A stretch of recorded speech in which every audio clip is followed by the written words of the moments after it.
pregame starts now with Jason La Canfora. I love field goals here. Their offense is broken, and you can correlate it field goal attempts. Like, all they do is kick field goals. And Kate Constable. I just think so highly of Kevin O'Connell and what he's able to do with quarterbacks, but Kevin O'Connell has kind of shown us that he can take any quarterback and help them find success. 3 hours, every game, every edge. Your Sunday betting HQ is live. This is BetMGM Game Day on Westwood One Sports. Good morning. We have made it. 18 weeks of the regular season, 3 postseason games, or weeks, I should say, all comes down to just one game this afternoon. Super Bowl 60 coming your way from San Francisco, or Santa Clara, I should say, 49ers Stadium, Levi Stadium this afternoon.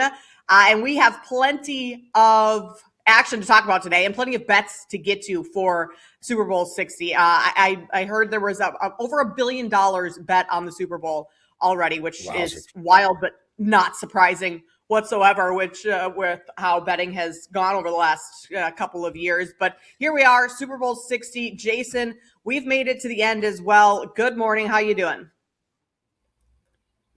I'm doing well. Thanks, Kate. Hope you're doing well.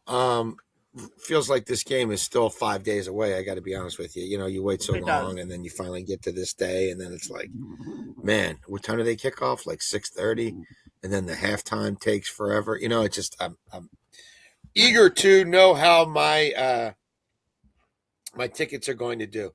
Hurry up and wait. But yeah, I mean, you get a lot of time between these games, so it's a lot of time to break the game down, but also reflect on how we got here. And, you know, I do think that this is a fitting end to what was a wild season. There wasn't much chalk. For the first time in a long time, you know, Andy Reid and the Chiefs were basically a total non-factor. Since the regular season ended, we've seen the coaching landscape change in a dramatic, sweeping way, where we now have an AFC with no John Harbaugh, no Sean McDermott, no Mike Tomlin. That's pretty unprecedented. It just is going to, I think, shape up to be another bizarro offseason. It already has begun that way. And I think this league, the parity thing is incredibly real. In many cases, is it just mediocrity? Maybe that's a better word for it. But nobody saw this Super Bowl coming. And this league seems to be leaning into younger coaches, cheaper coaches. You know, guys have just worn out their welcome in places, or guys like Tomlin need a reset, maybe temporary, maybe permanent. But I do think it sets the stage for an offseason in which we're probably going to be able to make the case. I'll be interested to see some of these futures odds, and it's not a great free agent class, so I don't think that's going to sway things very much. But with Mahomes coming back from major surgery and all these coaches moving around, I think next year might be bizarre too. Well, it's going to be hard to predict how next year plays out for a lot of these teams because of all the coaching changes, and you don't know what type of personnel they're going to want to bring in, especially with the draft right around the corner as well too.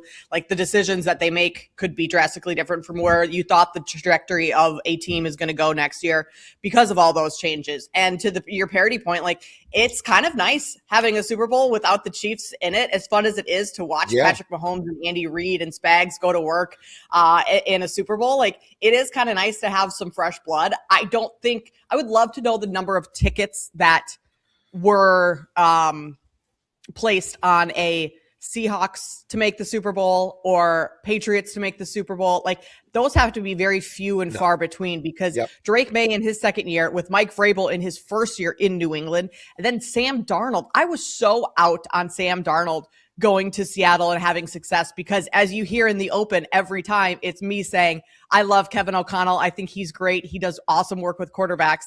And I thought that was the key to Sam Darnold's success in Minnesota, was simply Kevin O'Connell working with him. And clearly Sam Darnold has proved a lot of people, myself included, wrong of, okay, it's not just KOC. I can play in a different system too. And granted, Kubiak's system is perfect for Sam Darnold and kind of what that team needs within it. So this is just I think it's fun that we have two newer teams Patriots have obviously been to the Super Bowl a zillion times, but over the last couple of seasons, you don't have the Eagles, you don't have the 49ers. Bills haven't made it, but the Bills have gone to the AFC Championship. You don't have the Chiefs. So I think that portion of it is going to be kind of fun today. Yeah, absolutely. The 49ers have popped up in a lot of these lately, and they obviously were in the playoffs, but didn't go that far. Go ahead. No, you continue on. I was going to switch topics, but go for it. Yeah, no, and I mean, even this iteration of the Patriots is obviously unlike any we've seen before. It's got none of the former participants as a coach, or McDaniels, I guess, is the one holdover, but that was a different staff, and he'd obviously bounced around since then.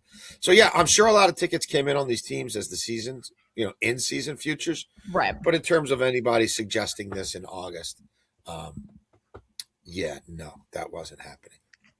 Which kind of makes you think, as we start to place futures for next season, which will become more widely available after today's game, of what teams could make it next year that were under the radar, that you didn't exactly have, especially if Mahomes is not back week 1, which he expects to be. But that's, I think, a high bar, high ceiling for him to reach with that ACL injury, and you don't want to, re-injure it again.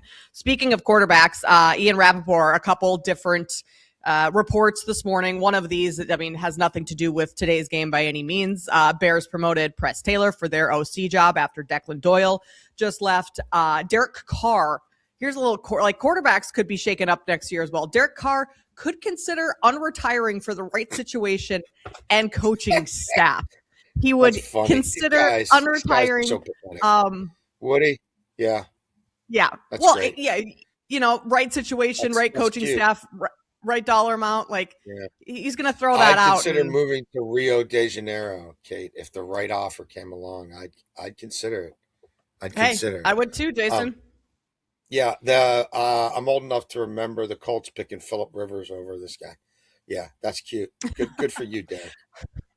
Speaking of how the season went, I forgot Phillip Rivers played. Phillip Rivers came back this season. That was recent too, towards the end of the year. But we had a season where Phillip Rivers played. It has been kind of a wild year. To your point about Sam Darnold, him leaving Minnesota, Kevin O'Connell is unscathed somehow, apparently. Mm-hmm. But since we last chatted, the GM got fired in no small part because of what's going on with the quarterback position. So, yeah, the Dolphins and Tua, are they just stuck with each other because that contract is just so they're just, it's the tentacles of that are just so pervasive. Obviously, Kyler, they want to get out of that situation. Mm-hmm. Malik Willis, teams are already kind of doing their work on him, and I think he's going to have a decent little market. When exactly is Mahomes back, and how ready is he? Yeah, there will be no shortage of NFL fodder to talk about the next 7 months until they start playing games again. Real quick, Jason, I'm only asking this because I'm curious myself, and I know you talk to a ton of GMs around the league and personnel within the league. Was the Vikings GM firing partially a result from Sam Darnold making the Super Bowl and kind of fumbling that whole situation? It's a result of that. It's a result of some concerns about McCarthy and how close he is or isn't actually drafting. He's drafted terrible, and his development. I don't think the relationship between those guys was super cozy for a while. They fell short of expectations, and there's a lot of unhappy players. Jefferson, a lot of guys are kind of contemplating some of the extensions they've done there because it almost looks like they're in a soft rebuild. So, that fell on the GM. It could have easily fallen on the coach. But the coach does have a track record. It didn't play out this year of doing more with less, of winning games with Dobbs and some of the things he's done in recent years worked in his favor. But that's another team where the quarterback, whatever other quarterback they bring in, and from what I hear, it's not like they're going to try to make it be somebody who could truly compete with McCarthy. Yeah, Derek Carr, Atlanta's the right situation for Derek Carr. I don't know about right. Yeah, I'm sure he'd love that. And Atlanta's another one. Like Michael Penix, it's not even just about the on-field development. It's about, is this guy going to be the right guy to lead us back to the playoffs? There's maturity with both of these players, I think, a little bit, and just some of the intangibles, and I don't know. Are the peaks and valleys too extreme, and how quickly are we going to be able to coach that out of them, or grow that out of them, or is that going to be a little bit of who they are, and it might be too much of that? So Minnesota and Atlanta are two under the radar spots where there's already behind the scenes a lot of machinations going on about how do we make our quarterback room better?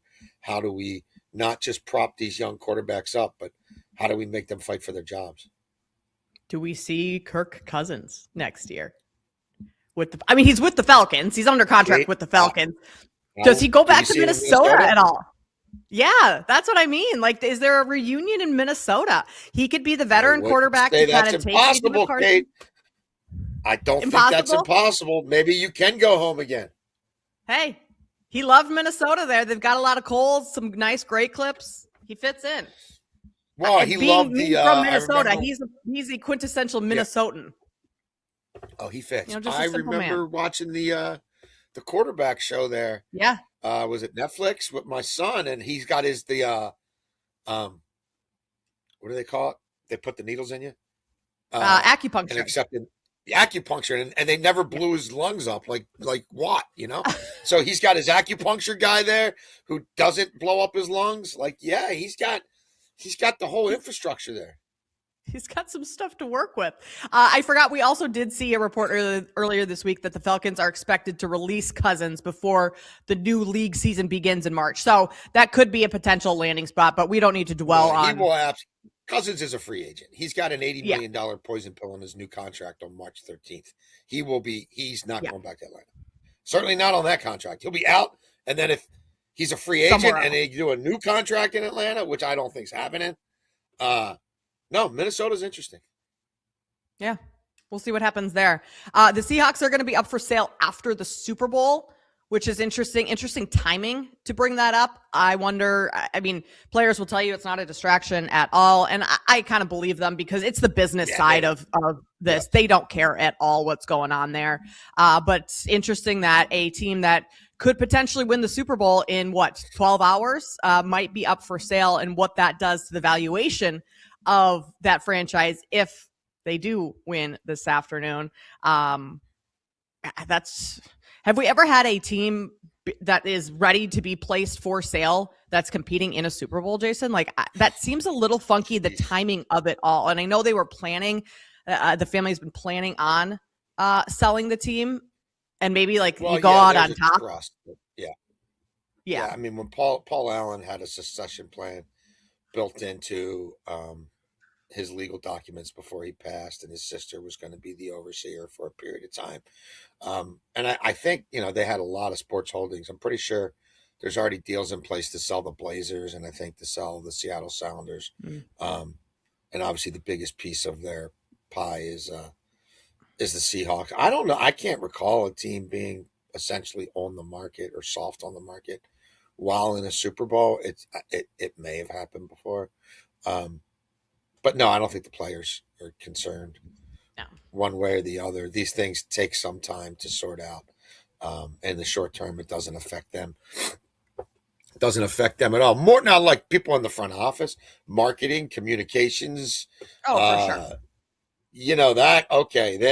There's definitely, they've been doing things one way for the Allen family for a generation. That's a different, yes.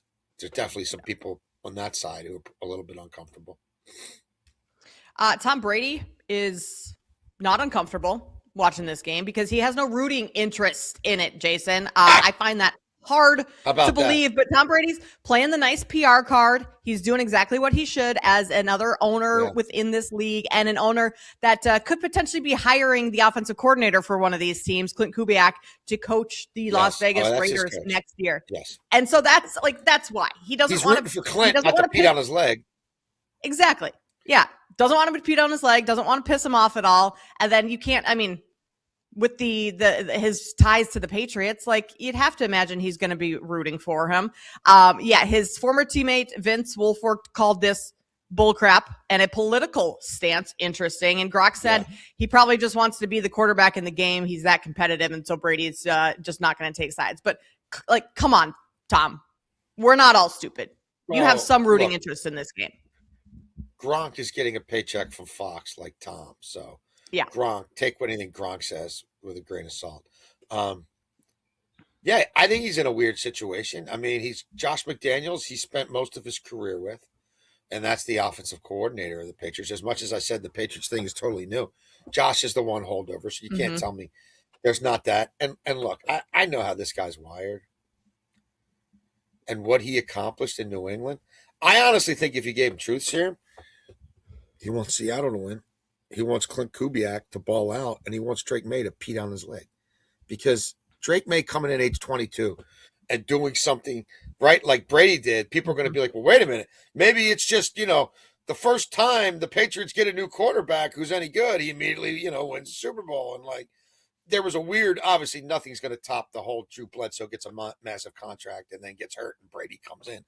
Like, his origin story will always, be special. I get that. But I think, come on, man. I don't think he wants Drake May coming in there his second year in the league and winning a Super Bowl that nobody thought was going to happen. No, I think he wants all of his stuff to resonate and linger. And he wants people to have to think about his dynasty a little bit longer because this is the first real quarterback they've had since he left. I mean, they were patching it together with Brissett or whatever. Mac Jones. So I think in his heart of hearts, he's got a couple outcomes. Let my guy Kubiak look good for America, so Mark Davis is all on board with that. Maybe Josh calls up a bunch of great plays for Drake May, but he just can't get the job done. He's just too young and inexperienced, and he doesn't look like Tom Brady in a Super Bowl. He looks like, I don't know, I'm trying to think of somebody who stunk up a Super Bowl. Jared Goff. He looks like a young quarterback that still has to grow in this league despite making a Super Bowl in his second season. And you're probably right. And Tom Brady was probably a little happy that Drake May didn't win MVP over the weekend. That went to Matthew Stafford. Matthew Stafford, very deserving, I think. And I also think part of the winning is, like, he's been in this league forever. He's never won. And you have a season like that, you got to give it to a guy like that. So watching Stafford accept the award with his little girls up on stage, that was phenomenal stuff. I got to give Stafford a ton of credit for how he played this year. But yeah, Drake May, still young. We always say he's going to get back. Not necessarily. A lot of quarterbacks don't get back. That's what they told Dan Marino. He was here at age 22. That's what everybody said. I'm old enough to remember that. Dan Marino, look out. Rewriting the record books, they were right about that part. And he and Shula are going to dominate this league. Not a lot of regular season games, Kate. Much. A lot of regular season games. It's tough. It's tough to make it there. It's tough to make it back there. That's for sure. All right, we're going to take a quick break. We come back. We will begin breaking down Super Bowl 60 between the Patriots and Seahawks. You're listening to BetMGM Game Day with Jason Leconfora and Kate Constable on Westwood One Sports. This is BetMGM Game Day, only on Westwood One Sports.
action rolls on with BetMGM Game Day right here on Westwood One Sports. May with his hands under center, drops to his knee, and that's it. The New England Patriots are back in the Super Bowl. The Patriots win the AFC Championship, beating the Denver Broncos 10-7, and a new era of Patriots football is upon us. The Drake May, Mike Vrabel Patriots are going to the Super Bowl.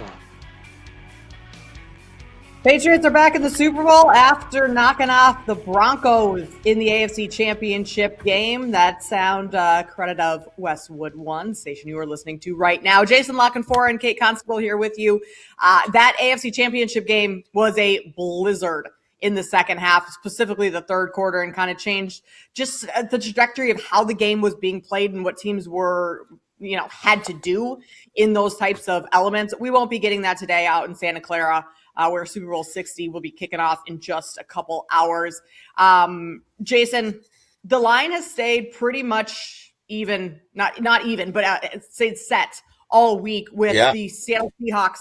After they knocked off the Rams in the NFC Championship game, they held them off in the fourth quarter at 4.5, as the Seahawks being the favorite, and the total around 45.5. I mean, the Super Bowl of all, especially as the season goes on, the lines get sharper. There isn't a whole lot of wiggle room. The books are pretty good. We haven't seen a ton of chalk this year, but if you're betting the side on Super Bowl Sunday at, what are we at, 8:26 a.m. Eastern, you're probably not getting the best of the number here. But everyone I've read, everyone I've listened to, thinks the Seahawks are going to run away with this one, that maybe that line isn't big enough based on how good this Seahawks defense is, and then what their offense has been able to accomplish, even against pretty solid defenses like the Patriots. So let's break down this game in a little bit more depth and hear what you think is going to go on this afternoon. Well, I think the lack of line movement is interesting to me because all I've been hearing for almost 2 full weeks now, since those championship games ended and stopped snowing in Denver, and Seattle slayed the Rams again, is that every square in the world is on Seattle. Yep. So consider me a square. And that the public just sees this as a potential bloodbath. I'm like, okay, well, I jumped on the 4.5s, and I'm even sitting on I'll be honest with you, it's not a lot of money, but I'm sitting on a 5 from two Sunday nights ago, because I thought this thing might get closer to like a 6.5 or a 7. Mm-hmm. And then everyone keeps telling me that it's Seattle, it's Seattle, it's Seattle. And this number hasn't moved in 2 weeks. So I'm not sitting there. I'm not one of these people who's going to check the hand, look up the handle in all these books. And that's not really how I bet. But I have a hard time thinking if everybody in America is putting their $50 on Seattle, that this it should be moving a little bit. Bet for the week, right? If everybody is on Seattle, what am I missing here? Now, I also know that there's probably a lot of money in Boston that's coming in on the Patriots, that there must be, to keep this thing from tipping, to keep the scales from tipping. There must be some big money, high volume bets that have come in on the Patriots. And part of me thinks is some of that based in a fandom. Some of it, if you're going to tell me it's just a value play, well, I don't know. The line hasn't moved. Like, if there was a point where it got to 5.5 or 6, and then a bunch of people jumped on the Patriots, and then it moved back. But that hasn't been how this has ebbed and flowed. Right. So I don't know, man. I'm certainly surprised that 8 hours before the game or whatever this is, this thing is still at 4.5, and maybe it will move today, and maybe everybody who's been saying they like Seattle puts their $50 on Seattle in the next 8 hours. And this thing is 5.5 or something at kickoff. But I don't know. My instinct is people haven't fired on Seattle the way it everyone was expected. Is. Otherwise, right? Otherwise, something would have moved. And I think there's a lot of sharps or wannabe sharps or people who just are contrarian bettors who have been on, maybe saying one thing out loud and doing something else with their wallet because it hasn't moved any. I mean, it's basically 4. There's a couple 5s out there, but it's 4.5 everywhere. It's 4.5 across the board, and like the big respectable books are 4.5. Yeah. Yeah. And you could find some 5s if you look. I don't know, Kate. Maybe I'm missing something on this game, but I think Seattle's the better offense, the better defense, the better special teams. Vrabel's great. I think Seattle has the best coach. I think Seattle has the best defensive tactician. And in a game like this, that's what's often going to carry the game. I think Seattle's little things like creature comforts. They play in that stadium every year. It's closer for them. I think they're the healthier team. The Imanwari thing gives me a little bit of pause because I did fire on him to get a sack last week. And if he's out, it would hurt them. But I know that everybody's telling me that Hunter Henry's going to go off in this game. Really? Really? Really? I know McDonald's. That's what I've been seeing a lot of too. Anybody? This guy can't run. He can't jump. He's not. Really? Okay. I'm sitting on tickets for the Seattle tight end you can get 2-1. Now you're not really going to find it above $170, but I got some at plus 210. Barner to have more receiving yards than Henry. Sam Darnold's the guy pushing the ball all over the place down the field. Drake May's 22 years old. He's here for the first time. He's got, I think, a little bit of a bum shoulder, and he doesn't have guys who can separate. Sam Darnold's got Smith and Jigba and Shaheed on the outside, and now you're going to cover this tight end too? I mean, people worried about Diggs beating him deep. I mean, Butte, maybe. Mac Hollins over the middle for 15 yards. Like, they're going to let Hunter Henry go off in this game? I don't know, man. Oh, yeah, and New England doesn't really have a left tackle. Okay. That could be a little bit of a problem. I just think it's Seattle. I think it's Seattle. Now, if Sam Darnold's a double agent, if New England gets way more explosive plays on special teams than Seattle's able to muster, okay. A couple of in-game injuries, now we got a totally level playing field. Like, all right. But I can only cap this. You can't go into a game betting on a potential injury to happen. Like, that's not going to give you long-term success in the betting game. Line gets decimated, like, oh. At all, okay. I think it's Seattle.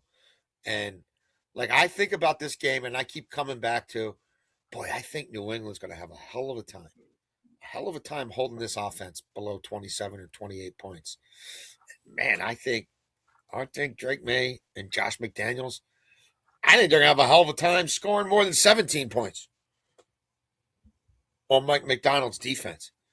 Yeah. So that's sort of my baseline, and then I'm playing around off of that. But like, I think it's a great matchup for New England. I think we see Sam Darnold throw the ball a ton today. Like, I think we kind of see them almost put the game in his hands because of how good New England's run defense is. And their passing defense, I mean, passing success rate is 15th. And that's what league average right now, where their run defense has only given up 3.1 yards per carry. You have Milton Williams back for the Patriots as well. And since he came back after, week 18, the Patriots run defense hasn't given up a rush of over 12 yards with him on the field. And so you're going to see Sam Darnold throw the ball a ton. And I think with that, you look at over props for Darnold and you look at some under props elsewhere for the running backs for Seattle. And that's, Kenneth Walker with Zach Charbonnet out. But I mean, for everyone, like, once again, the people like myself who thought Sam Darnold being in the Super Bowl was like a foreign concept, I think Sam Darnold might be the one to win this Super Bowl today. Well, I think I'm with you, Kate. I think there's going to be pressure put on New England's safeties, unlike anything they've really seen this year. I mean, you look at who they faced who can really push the ball downfield. They faced Houston, a dome team in the snow with no Nico Collins and C.J. Stroud seeing ghost. Herbert, that wasn't a big downfield passing game. I mean, McConkey wasn't getting chunk yards. Allen wasn't getting chunk yards. The Jefferson could a little bit if he could hold on to the ball like Gadsden, but the offensive line was so terrible. Like in the regular season, they faced Buffalo twice. Okay. Does Buffalo have guys who really win downfield? You know what I mean? It's Shakir on a crosser. Not really. Yeah. Like, they didn't face big. Facing And then, like, Jarrett Baltimore Stidham in the snow, that doesn't do Baltimore anything wasn't for a you. downfield passing team this year. I mean, like, Baltimore was, okay, they might lob a ball 30 yards in the middle of the field for Zay Flowers, but they didn't win on the outside at all. Rashad Bateman was a nothing burger. He won't be back there. D-Hop did nothing. Like, they didn't have a vertical passing game. So I just think this is going to be a shock to their system. And I think Clint Kubiak, the early game scripts have impressed me lately, and I'm not the biggest Clint Kubiak guy by any stretch of the imagination, but they've been selling Walker and setting up deep play action shots. And I think they can win downfield with Barner. I think they can win downfield with Smith and Jigba. I think they can win downfield with Shaheed. They can also throw the ball behind the line of scrimmage to a couple of those guys and pick up 30 yards. There's no substitute for speed and twitch and athleticism. And I don't see it in the pass catchers for New England across the board, except for maybe Henderson. I mean, if they want to throw it to him a bunch of times, he might get loose in the open field and do some stuff. But, yeah, I think Sam Darnold has a shot here to put on a little bit of a show. It's a really good New England defense. They don't have dominant outside pass rushers. Seattle's offensive line should be healthier than it's been in a long time. And Sam Darnold was like, Drake May's a great deep ball thrower. He's got a messed up shoulder and he doesn't have a left tackle. Like, Sam Darnold led the league in air yards per attempt, man. And some of these early game, early down, under center play action shots. It's one thing to sell play action in the pistol. These guys sell play action under center, and it does freeze linebackers, and it does set up double moves. And then you've got Smith and Jigba and Shaheed who can destroy you with double moves on the outside and a good enough move tight end in the slot. I think that's a lot. I think that's a lot for New England. New England's offense, like, granted, they have played good defenses with the Texans and the Broncos, but like their offense has also struggled. 12 and 13 first downs in those last two games, averaging just over 3 yards per game and almost 4 yards per game in those two games. Seattle's defense is better than both of those. You could argue maybe the Texans, maybe they're all right around the same, but like, it's not like you're getting a drop off in the quality of the defense that you're going against, where all of a sudden the offense for New England is going to be able to totally open up to all the points you just made, especially not having a left tackle and Drake May's shoulder. So I'm with you, Jason. I think this is a Seattle game. 4.5 feels like a fair number to be laying. I mean, you could even alt this line and go some double digits, get some, maybe double digits, go over a touchdown or so and get some nice plus 9.5's 9.5's been a popular number with me the last 2 weeks. Yep. So we'll continue breaking down the game in depth. We have a lot of props, some novelty props as well. Those are always fun. I feel like the Super Bowl has become, in terms of betting or people even watching just at Super Bowl parties and wanting to have some fun with their friends, like getting in on those props, getting in on the halftime, all that stuff. So we'll give you our thoughts on all of that coming up. Plus, we're going to talk to Jay Gruden at the top of the hour. He will be joining us. We'll get his thoughts on Super Bowl 60. That's all coming your way next. BetMGM Game Day on Westwood One Sports. This is BetMGM Game Day on Westwood One Sports.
sports conversation rolls on with BetMGM Game Day right here on Westwood One Sports. 10 seconds to go.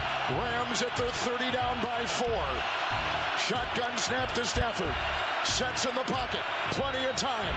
Winds up. Throws to the near sideline. Caught. 50-yard line and out of bounds. Nakua. The clock at 1. Oh, to keep the clock going. It's over. It's over. Seattle has won. The Seahawks are going to the Super Bowl. Kevin Harlan, Kurt Warner on the call there. Seahawks Rams in the NFC Championship last week on Westwood One. Seahawks punched their ticket to the Super Bowl, where they'll be playing this afternoon against the New England Patriots.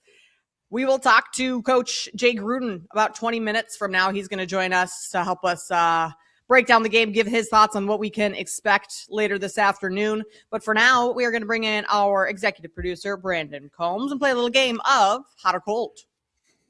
Brandon, good morning. Good morning. How are you guys? Trying to get my Ready to camera to watch turn on Super Bowl. here. Oh, hey, there it goes. I am also ready to watch the Super Bowl in like 12 hours, Kate. I know it is a long ways away. Yep. I missed the noon kickoffs. I wish that why isn't the Super Bowl a noon kickoff, by the way, on a Sunday? They have to be dramatic. Has anybody ever asked that? What do you mean? So they can have a 6-hour pregame show where they sell commercials, and then a 2-hour the real pregame show where they can charge even more for commercials, and then you want the game for a worldwide audience to be placed at a time where, okay, midnight in London is still late, but it's not late enough for the diehards. And yeah, I mean, obviously 3 o'clock West Coast, 6 o'clock here. That's what they're looking for. All about the money. That's an explanation. That's an explanation for sure. I'm not so sure people in London care so much about the Super Bowl, though. Well, I don't We're think they growing want the to put it game. at What do we have, 8 9 o'clock. international games next year? If you're asking me why it's not at 8, if you're asking me why it's not at 8, I'm telling you, because they don't want it starting at 2 o'clock in the morning in Europe. Yeah. By the way, I think the Rams and Niners have to leave tomorrow to get to their game in Australia for 2026. I think they're leaving tomorrow. It's going to be very interesting to see how that one plays out, because that is a long haul. I hope both of those teams have byes the following week. You would hope so. But it's the NFL, so they probably play Thursday night football. That's why to be honest with you. hope. Yeah. I heard for sure. that I heard that in 2075, the Jets and the Browns are going to play a game on the moon, and then they're just going to leave both teams there. They're just going to leave the franchise, which would be fine. And then have people spend $20 billion on an expansion team. Actually, it'd probably by then be more like $150 billion on an expansion team, or yeah. I'm not sure too many people have missed the Browns and Jets. Yeah, some of these teams that they send, to Europe or stuff, I wish they would leave some of those teams there. But let's get to some hot or cold here, guys. Super Bowl edition. Hot or cold, the Patriots will not have another dynasty. It's been a great season, but Drake May will not win multiple AFC championships. Kate, hot or cold? So hot as I agree with you. Yeah. Is that correct? The take, and not just me, but the take. Yeah. The take. Yes. What you're telling us. Hot. I don't think Drake May is gonna. I don't think it's gonna be a dynasty in New England. They had one of the easiest strengths of schedules this year, which is what allowed them to kind of cruise through the regular season fairly healthy as well, and have home field advantage in the postseason. And so I'm not sure that they're going to be a total dynasty. We're certainly not going to see what we saw with Brady, where they win 6 Super Bowls. Like, I don't foresee that whatsoever. Jason, you're kind of looking at me sideways. Are you on the other side of this? Well, no. Well, I mean, you said dynasty, but then you also said won't win multiple AFC championships. So, I mean, I guess I'm a little confused. I'm going he's not going to win multiple Super Bowls. That's the standard? Yeah. He will not have 2 or more Super Bowl rings in his career? Well, we considered the Patriots a dynasty from 2001 to basically 2020 before Tom Brady left, and I mean dynasties. Yeah, but I mean, they went to a lot of AFC really. title games. They won what was it, 6 Super Bowls in 20-year span. So I mean, it's not like you don't have to win every year. That's why I put the AFC Championship in there, is because in the next 5-6 years he's not going to go to multiple Super Bowls. I think going to multiple Super Bowls is the key. Could do that. I think he could do that. I mean, it starts at the top, and I know it's funny. We talked at the top of the show about all the NFL news. We didn't talk about this Hall of Fame. Yeah, just craziness, disaster. But like, the Kraft family knows how to build a winner. They know how to support a winner. They're back here without Belichick or Brady faster than anybody could have ever imagined. I mean, Belichick has only been gone, 3 years? Yeah. I'm not going to say they can't. I mean, there's no more Tomlin. There's no more Harbaugh. There's no more McDermott, at least for now, in this conference. Miami, like, you look at that division, Buffalo went from McDermott to Brady. Good luck. Miami's doing what they're always doing. Reboot, the 5,000th reboot. And the Jets should have fired Aaron Glenn. It's amazing. The Jets fired every coach on the staff except for Aaron Glenn. Here's a bet I want to make. I want to make Frank Reich as the New York Jets interim head coach by November 15th. I want to make that bet because Aaron Glenn's not making it to Thanksgiving. So you're asking, there's the division. So, like, and this kid's 22. Like, so do I think they're winning I think they're winning the division next year. So, like, that puts them in the hunt. Like, Mahomes is coming back from a significant knee injury. I think Denver is going to be there. I think the Chargers, if they can get that offensive line together, will be there. But, like, I don't know, man. Like, the New England schedule will be tougher. And I think, boy, I really need them to lose this game today. And when you lose the Super Bowl next season, boy, you got to, like, we need that. Like, the next season is usually tough, but, like, he's 22 years old. I mean. But does he get a lineup? You think Lamar Jackson with a 29-year-old from Chicago who's never called plays before in his life, you think next year's the year Lamar breaks through, pushing age 30? I don't. Declan Doyle, get out of here.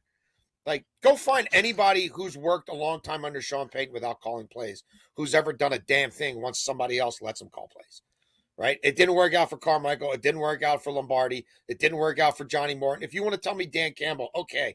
I don't think Dan Campbell got the job because, he called plays. I think Dan Campbell got the job. Yeah. He's a former tight end who's built like an ox, who's a motivator of men, who comes in with that aggro. Like, he wasn't hired as the interim in Miami and the head coach in Detroit because he's a master tactician.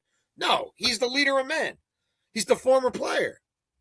So, I mean, I'm just looking at the landscape. Like, I think the AFC, the salad days of the AFC, I think are over. It's going to be Aaron Rodgers back with Mike McCarthy in Pittsburgh. Like, I think Drake May is going to be in pretty good shape. They'll go get him some real weapons. I think next year is the year that you'll be able to tell this, though, because I just think the jury's still out there. I mean, the 10th easiest schedule since the merger is what the Patriots played this year, and that plays into a lot of stats. That plays into a lot of wins. That plays into you getting to this point. Most of those teams, and I'm not a Patriots guy. They weren't winning. Like, sorry guys, like your Bears were winning with everything falling into place in the fourth quarter, and the football gods just saying, "Here's a gift. There's a gift. Here's a gift. You get a fumble. You get an interception." They got a lot of gifts in the playoffs, though. They got a lot of gifts in the playoffs. I mean, you got to play the Chargers. He's a 22-year-old in the playoffs. Stroud and Stidham in a blizzard. Herbert, Stroud, and Stidham. That's pretty gifty. I'm cold. You're hot. I'm cold. I look. I've seen it before. Not a lot of owners know how to go for it and do it. Kraft does, and it starts with owners. And not many are trying. I got dirty little secret. Not many are really trying. This guy's trying. And this kid's not going to make any money for 2 more years. Former coach Jay Gruden on the other side. Maybe we'll ask him this question. You're listening to BetMGM Gameday on Westwood One Sports.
pregame starts now with Jason Luck and Fora. I love field goals here. Their offense is broken, and you can correlate it field goal attempts. Like, all they do is kick field goals. And Kate Constable. I just think so highly of Kevin O'Connell and what he's able to do with quarterbacks, but Kevin O'Connell has kind of shown us that he can take any quarterback and help them find success. 3 hours, every game, every edge. Your Sunday betting HQ is live. This is BetMGM Game Day on Westwood One Sports.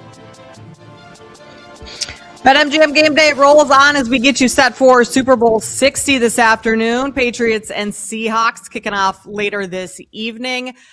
We need to continue breaking down the game in multiple different ways, which we will do over the next 2 hours here on the show. We'll talk about some of the novelty props, Super Bowl halftime, the length of the national anthem, Gatorade color, all that good stuff, as well as the actual game and what we foresee happening throughout the entirety of Super Bowl 60. So to do a little bit more of that stuff, we're going to bring in Jay Gruden, former coach for the Washington Commanders and longtime offensive coordinator within the league. He's also an analyst and for Underdog and co-host of The Clean Pocket with Colt McCoy. Coach, we appreciate you taking the time this morning to join us. We left off last segment. And so before we get your thoughts on how this game is going to play out, we were arguing about whether or not this new Patriots regime with Drake May and Mike Vrabel can be a dynasty within the AFC, similar, and maybe they don't win 6 Super Bowls, but similar to what Brady and Belichick were back in their day.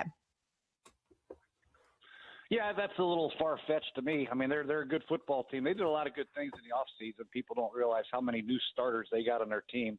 They addressed in free agency, especially on defense. They did a great job. And then they surrounded Drake May with some good players. So they're on the right track. There's no doubt about it. They got a young left tackle. They got a young left guard. They got a young quarterback. They have some good young receivers. They are on the right track. But that AFC is tough now. I mean, Buffalo's going to be back. The AFC North is going to be back at some point. The AFC West is very good. Kansas City, Patrick Mahomes will be back. So to be another dynasty, you got to dominate the league for many, many years to come. There's too many good teams, I think, in AFC to say that they're going to do that.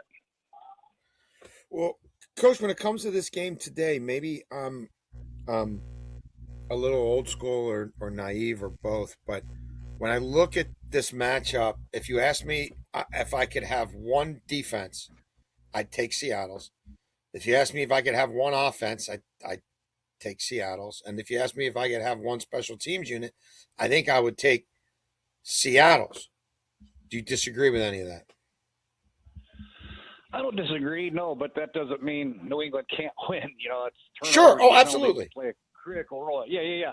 I agree with you. I think Seattle's loaded, and I probably, if I was able to take a unit, I would probably take Seattle's over New England's on all 3 phases. You're probably right. But that's not to say New England's not damn good. I think defensively, New England's done a lot of good things. They can rush the passer. They can blitz you. They can play man-to-man.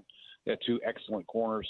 They got a great nickel who's a great ball hawk. Can make a lot of plays both in the special team game and turning the ball over. So there's a lot of things to like about New England's offense and defense as well. So with New England's run defense, I mean, that unit is great. Can they disrupt Sam Darnold enough for him to throw a pick or two, or to have a game where he's a little shakeable versus some of those unshakable games that we've seen from Darnold? Yeah, New England will play a lot of man-to-man. I think the matchup you got to watch is Jackson Smith and Jigba over against Gonzalez, or that'll be a big matchup. If he can win the one-on-one matchups, Gonzalez, and then they can get pressure with 4, 5, 6-man rushes, and then, yes, they can disrupt Darnold a lot. If they're forced to play a lot of zone and rush only 4 guys, and I think Sam Darnold will have his way quite easily, but it's going to come down to the pressure packages for New England, and I think they can get pressure on Sam and disrupt him. They've done it to a lot of quarterbacks this year. One thing that Sam's been pretty good with, and you can trace this back 3 years now, so it's not just a Kubiak thing. He's pretty good taking deep shots under center. That under center play action, I feel like they sell it pretty well, and he's got 2 guys who are true deep ball speed demons, right, with Smith and Jigba, who they can move around anywhere. Shaheed, and then he's got a good enough move tight end for me. They seem to be all about the explosives. Do you think they'll be able to get their explosives against this New England defense? And do you think a fair amount of them might come and play action? Yeah, that's what Clint Kubiak's made of. That's what he came from, this tree, his dad, and all that stuff. So, yeah, it's all about the 12 personnel and running the ball, the outside zones, and then pulling it out and then taking the shots with Shaheed and obviously Smith and Jigba. So, yeah, that's going to be the key to the game. First, second down will be the key, I think, for New England's defense. Can they get them in third down and medium to long where they can use their pressure packages? But if they're giving up chunks of yardage to Kenneth Walker in the running game, it's going to be a long day for New England. So, that's the storyline to watch. First, second down, Clint Kubiak's one of the best play callers in the National Football League when it comes to first, second down, and then hitting his play actions off of it. Coach, the total in this game sitting around 45.5. Do you see this being more of a defensive battle or a little bit of a higher scoring where we get over that 45.5 and see some firework touchdowns? I actually like the higher scoring type game. I really do. I think, I think the Rams kind of exploited the Seahawk defense a little bit through the air. I know they had Matthew Stafford and Devontae Adams and Cooper and what's his name? The other wide Puka Nacua. Yeah, Puka. Golly, I drew a blank right there. But I think they showed some weakness in their secondary. I really do, and I think McDonald's going to play a lot of zone coverage. But if Drake May's patient, I think they can get some stuff down the field. I really like New England's receiving core. I like Kayshon Boutte a lot. I like Stephon Diggs. I like Hunter Henry a lot. I like Travion Henderson out of the backfield from time to time. So yes, I think they can exploit Seattle. I think it's going to be a higher scoring game. This is obviously a different platform, a different game than any, certainly than Drake May's ever played in his life at age 22. And he's been on the injury report. So he's been a little bit limited in practice, even though they've had more time to practice for this game than normal. But like, you understand what this is like, and your heart beating out of your chest, and the longer run up to the game, the longer halftime. How difficult do you think that will be? And not that Sam Darnold's been there before either, but Sam's kind of lived through some stuff. How difficult do you think this could be for a Drake May in particular, just given where he is in his career and how quickly this has happened for him? Well, he's a very mature guy. That was coming out of North Carolina. He was mature beyond his age, that's for sure. I think he can handle it. He was built to handle these types of situations. He's a pro's pro. He had a pro coach in college in Clyde Christensen, so he knows what the pro game's all about. But you just never know how anybody's going to handle this situation. And the lead up to the game, you're right, 6:30 p.m. It's going to be a long wait for these guys. The halftime, the national anthem is going to be forever. They play 17 anthems before the game now. It's going to be a grind, and the mental test for all these players, especially the quarterbacks, will be critical. But I know Sam Darnold and I know Drake May, both of these guys are professionals. They'll be prepared and they'll be ready. We were talking with Jay Gruden, former Washington Commanders head coach and offensive coordinator throughout the league. Coach, you were on staff with the Bucs when they won a Super Bowl. So what does this day look like? Like, how do the players exactly, and I guess the coaching staff, prepare throughout the day? Because you're right, it's kind of just you're waiting and you're waiting and you're waiting, and the anticipation is building up. Like, that has to be so difficult for these players.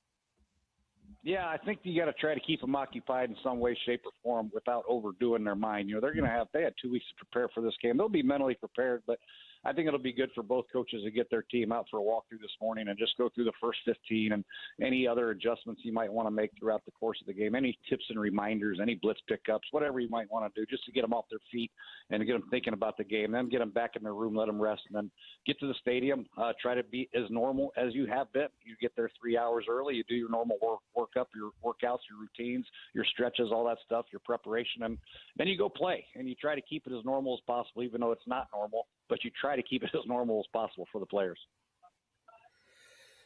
This is obviously the last game of the year, so everybody's emptying the tank. You could bet and wager on any and every proposition possible, including, people 300 pounds or more to catch a pass. And we've got a guy here in Vrabel who caught his share of passes during a long playoff career with New England as a linebacker. As someone who called plays, is this one where there might be 2 or 3 in the back pocket of McDaniels or Kubiak that they've been waiting on all year? A special play, a special situation, weird one, like a Philly special type thing? Do you think we see some of that? I think you'll see some of it. Josh has been there a long time, and he's not afraid to throw some kind of trick play at you. You know, the only thing is you just hate for it to backfire and you lose your most important game of the season on some bullcrap trick play. But I think Josh and Clint will have something up their sleeves. They had 2 weeks to prepare. You know, they've had plenty of walkthroughs to go through and fine-tune any trick play they might use, but it would not surprise me at all if both teams didn't try some type of trick play, reverse pass or double pass or pass to a big, large tight end or tackle. So, yeah, I think you got to be ready for everything defensively against these two offensive coaches. Prior to the start of the season, I'm not sure too many people would have told you that the Patriots and Seahawks were going to be the ones meeting in the Super Bowl. Do you like the parity that we had throughout the NFL this season? I do. You know, I think it's great. I think it's good for the NFL. There are still a lot of teams that are really, really bad and don't have the quarterback position figured out. The teams that are horrible right now are going to be drafted in the first 10, 12 picks, or teams that don't have the quarterback position figured out. And the teams that are playing right now and playing in the playoffs, they have the quarterback position figured out for a long time. So teams got to get that position figured out, but I do like the parity. It's very exciting to watch on a week-to-week basis, but the teams with the really, really good quarterbacks are teams that are going to continue to play and continue to compete for championships. Anything about this coaching cycle surprise you, Coach? It seems like there's some organizations that had long-term stability. I'm looking at Baltimore. I'm looking at Buffalo. Obviously, Pittsburgh, Coach Tomlin decided to step aside, so that's a little different. But no Harbaugh, no Tomlin, no McDermott in the AFC. That feels weird to me. Very weird. You know, I came up, my first job as offensive coordinator in the AFC North with the Bengals and going against the Steelers and the Ravens and the Browns. I mean, it was a hard-ass division. Now it's kind of taken a back seat. The Bengals had a down year. The Ravens, the Steelers, they all have down years, and the Browns have been bad for a little bit of time now. So, yeah, it is definitely weird. You know, I think what people got to understand is people are making it out that, oh, the head coach is going to do this, and this. It's about the head coach and GM combo. You got to have a really good GM. Yeah. You look what Mike Vrabel did in his first year with the Patriots and how they handled free agency in the draft. They were very, very good and very effective at getting players to pitch in critical spots. I mean, they got 7 or 8 defensive starters in free agency. Yeah. So that gives hope to a lot of other teams moving forward. Let's get our quarterback in here. They got Drake May. Let's get our quarterback. Let's attack free agency, and let's get our team better right away. You can do it right away, but it takes good ownership. It takes very good GM player personnel, and it takes a very good head coach. You got to have that 3-man combo, man. It's got to work out very good for you. If you only have 2 of the 3, if you have 1 of the 3, you're not going to have a chance. All 3 got to be clicking on high cylinders. Head coach, GM, owner got to be together and be effective in what they do and how they attack the team. Well, that was the case in New England with Robert Kraft and Tom Brady and Bill Belichick. What do you make of Belichick not being a first ballot Hall of Famer? I know this is a little bit of old news by now, but I want to get your perspective. That's a joke, really. I mean, the guy was part of 8 Super Bowl champions. What's the criteria? 9? I mean, what do you got to do to get in this? Right. So it makes no sense. There's no way anybody can justify not putting him in as a first ballot. There's no way in hell that you can convince me that, oh yeah, you're right, he shouldn't be a first ballot Hall of Fame. It's ridiculous. Yeah, they've got to they got to clean their process up there, no doubt about it. Any under the radar players you've got your eye on today, Coach? Guys, you think maybe the average fan doesn't necessarily have highlighted as someone to bet on or someone to keep their eyes on, but because of matchups, because of schematics, maybe game flow, have a chance to jump out on the big stage? Yeah, I like Kayshon Boutte a lot, man. I think he's going to have a big play. Mm-hmm. I would take him to score a touchdown and a catch over, like, 30 yards, whatever his over yards is. He's a big play guy, man. He's got great hands, and he's proven to be a big-time threat for the New England Patriot offense. So I do like him a lot. He's emerged as a very solid number 2, number 1-ish type receiver for the Patriots, and I think Drake May has a lot of confidence in him. You know, the thing about Drake, he does spread the ball around. He doesn't discriminate who he's going to throw to. Diggs is going to be his safety valve target, but to get a big play, I do like Kayshon Boutte to make something happen. All right, so you coached in the league quite some time and for a number of different teams. Can you give us any, indication on Gatorade color? Is there a theme throughout the league that players like, teams like, or is it really just totally random? Yeah, I think it's pretty much random. I never had any say in what color the Gatorade was. I didn't think it was that big a deal, but I wish I did. You know, in the Super Bowl, I should have peeked in the Gatorade cooler and maybe made a wager myself, but I didn't do that. I wasn't smart enough. But yeah, so I have no idea what the Gatorade color is going to be. If I was a betting man, I'd probably say blue because both teams have blue in their jerseys. But that would be my pick. That was going to be my my science for back in blue today as well, Coach. We appreciate your time. Thank you so much for joining us. Thank you. Enjoy watching the game this afternoon, and we will talk to you down the road. All right. Thank you guys for having me. That is Coach Jay Gruden joining us here on BetMGM Game Day. I was hoping maybe he was like, yeah, you know, the league likes when we have yellow Gatorade. You know, Gatorade ships us the yellow powder more often than the blue powder or something like that. You know, I had to try.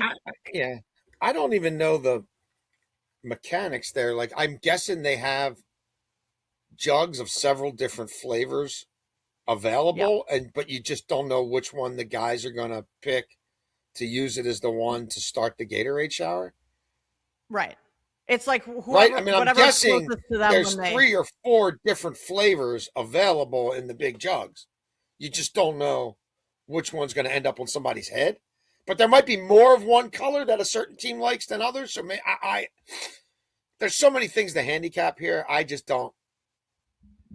I have never really invested enough, I guess, time or energy in even figuring out, like, is it the equipment guys? Is it the trainers? Like, who mixes it?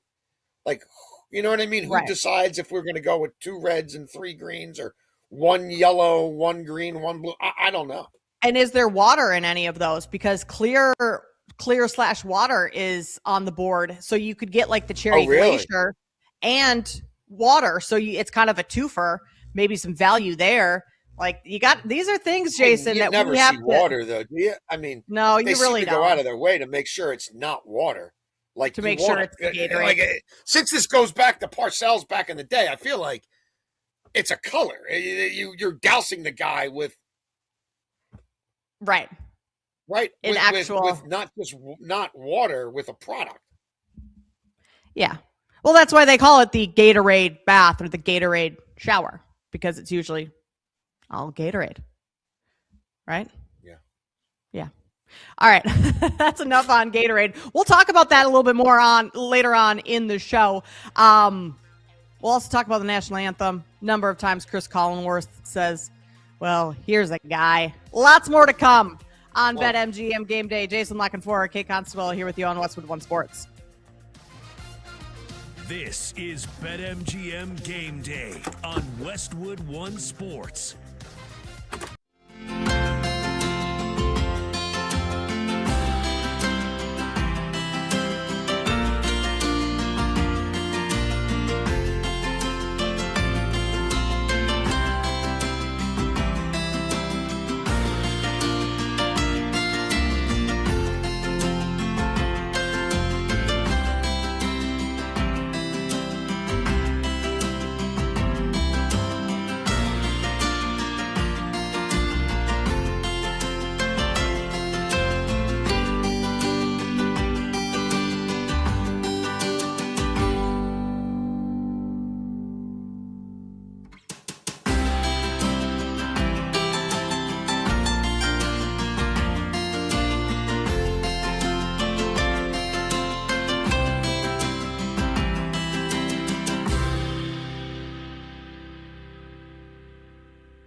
is BetMGM Game Day on Westwood One Sports. Darnold in the gun, gets the snap, four-man rush, moves up, backpedals, throws, end zone, caught, touchdown.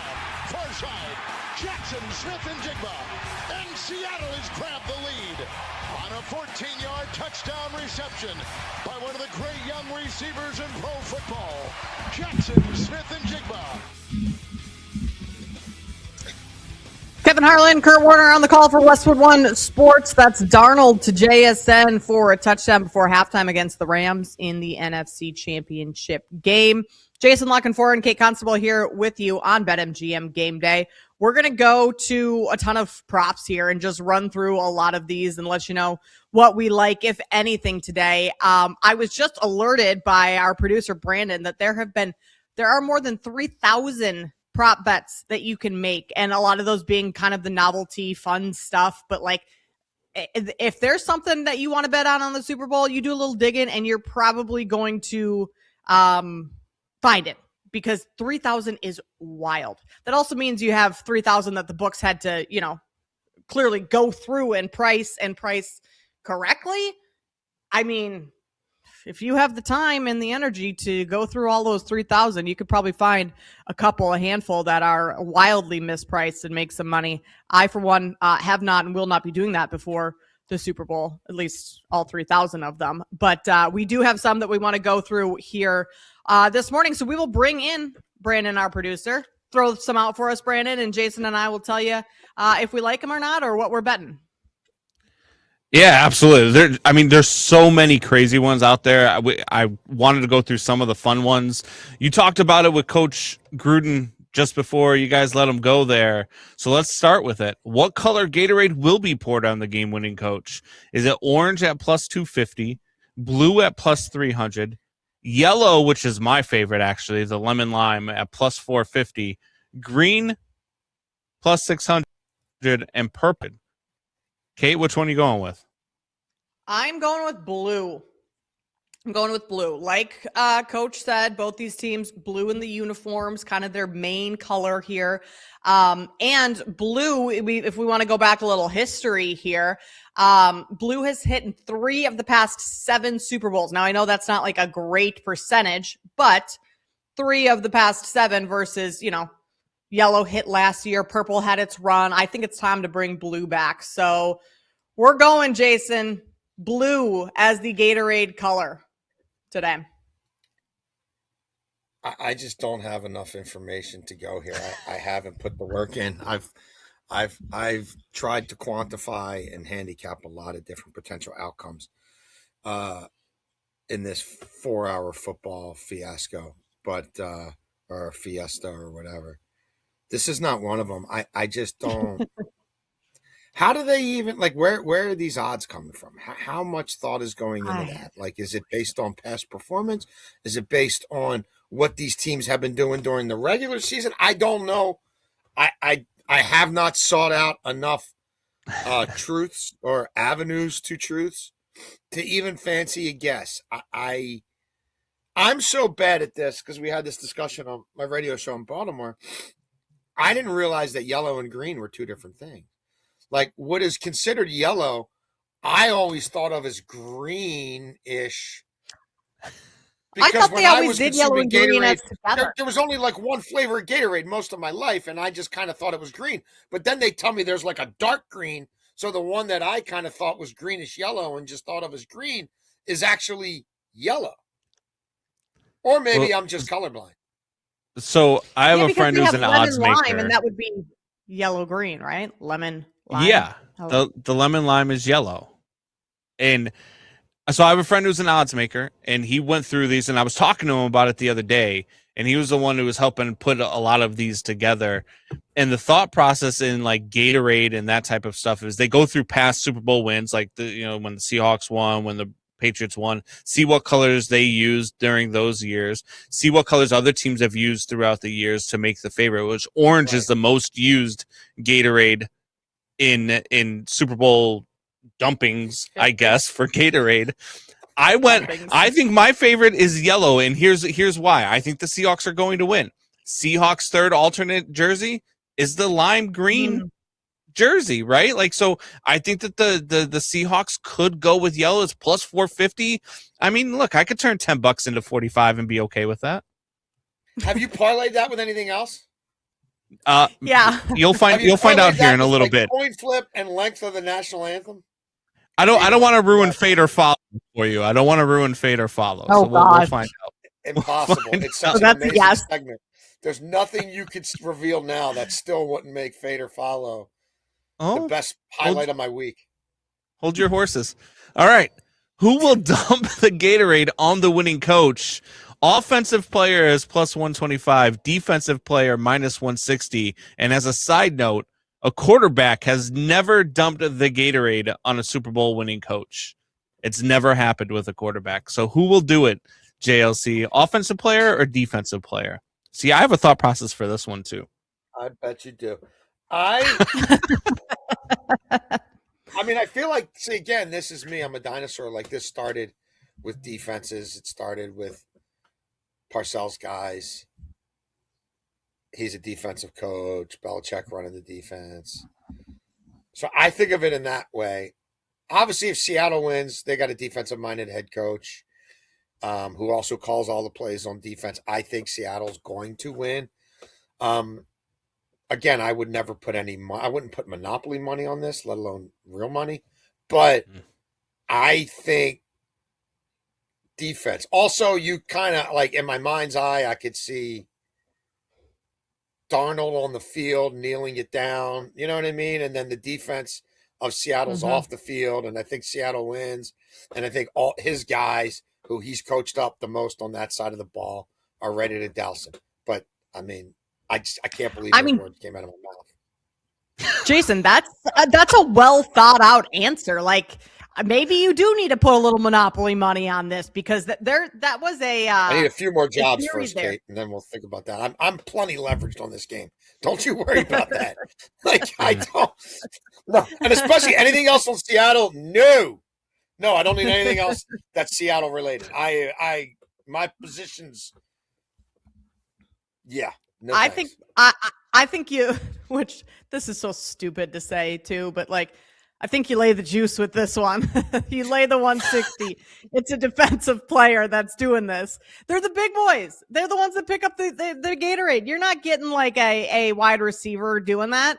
Maybe a running back, sure. The offensive line would be the likely ones to do it if it was an offensive player, but no, you're getting those big boys that are picking up the Gatorade. But my question is, like, okay, what if you have an offensive lineman and it, like, not a lot of times there's more than one hand pouring, there's guys on both sides. So is this negated? Is this a wash if you have an offensive player and a defensive player, like, in tandem pouring?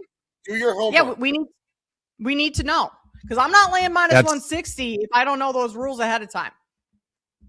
It's a very interesting question, which I do have the answer to. It's a push. Oh, okay. I figured, but yeah, it's a push. Well, good to know. Look, I think both of these guys are defensive-minded head coaches, but I agree with JLC, Mo. When I first hear, so I always go off of reaction. When I first hear the bet, how do I think about this? How do I play this out? And for me, with these guys both being defensive-minded head coaches, how do I think the script is going to go? How do I think it's going to play out? Do I think that the offense is going to be on the field for the game-winning head coach? Are they going to be kneeling the ball down?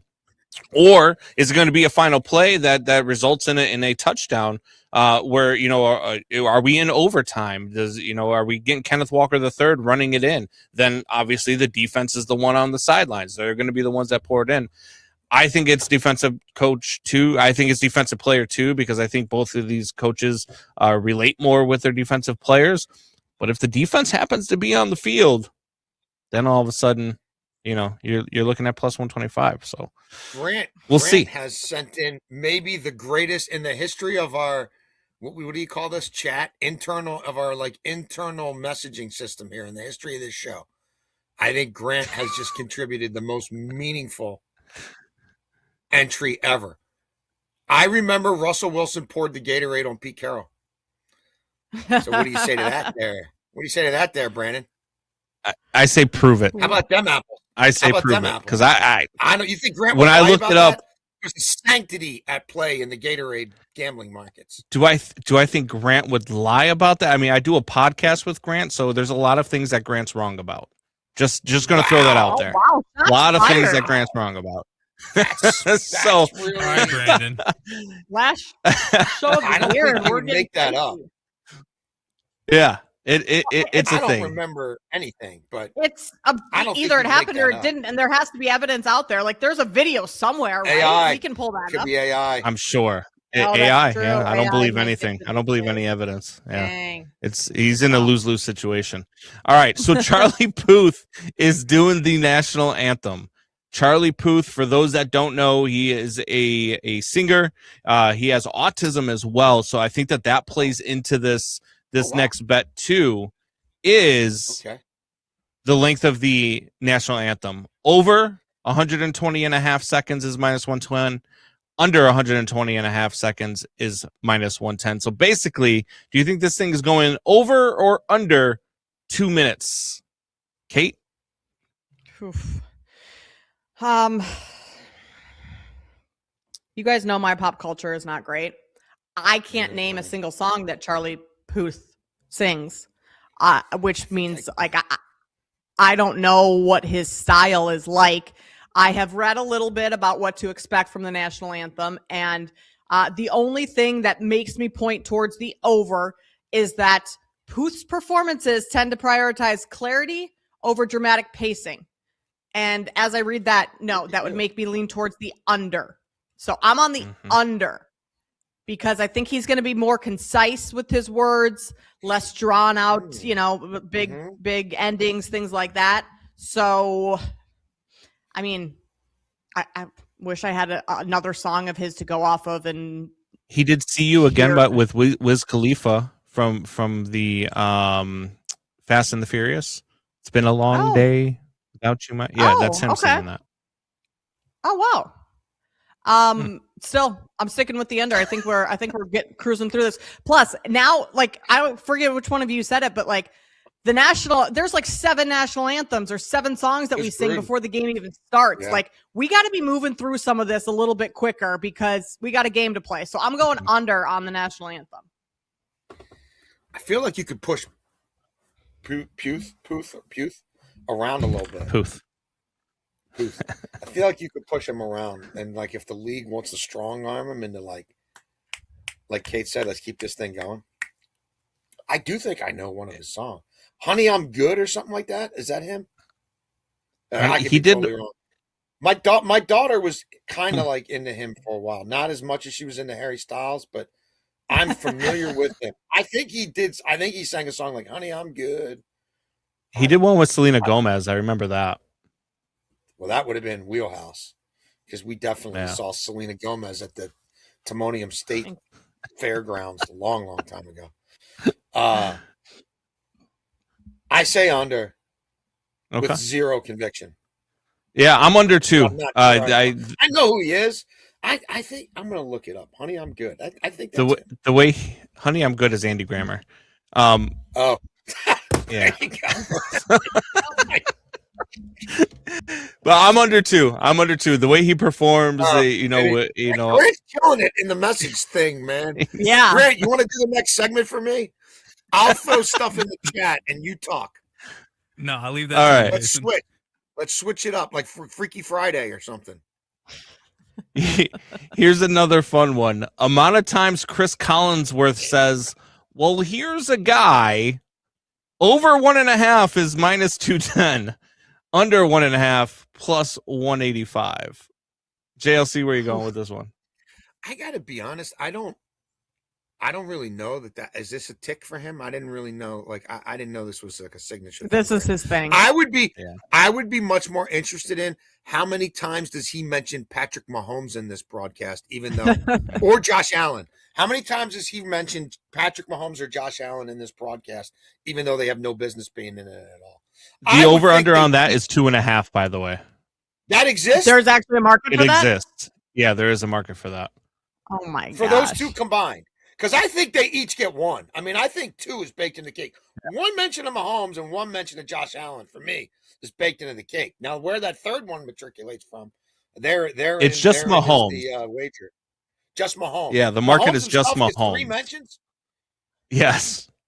I mean, he does love himself some Patrick Mahomes. But I mean, I'm telling you, he loves Josh Allen too. Yeah. I'm kind of interested in that, but I won't bet on it.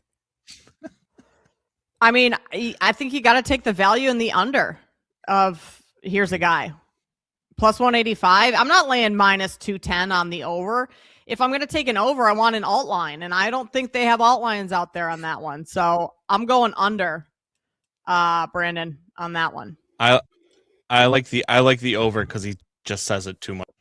I'm on. How about this one? Will any active Super Bowl roster got to be playing active roster or the Seahawks be shown in the tunnel watching the Bad Bunny halftime show? Yes, 50. No is minus 200.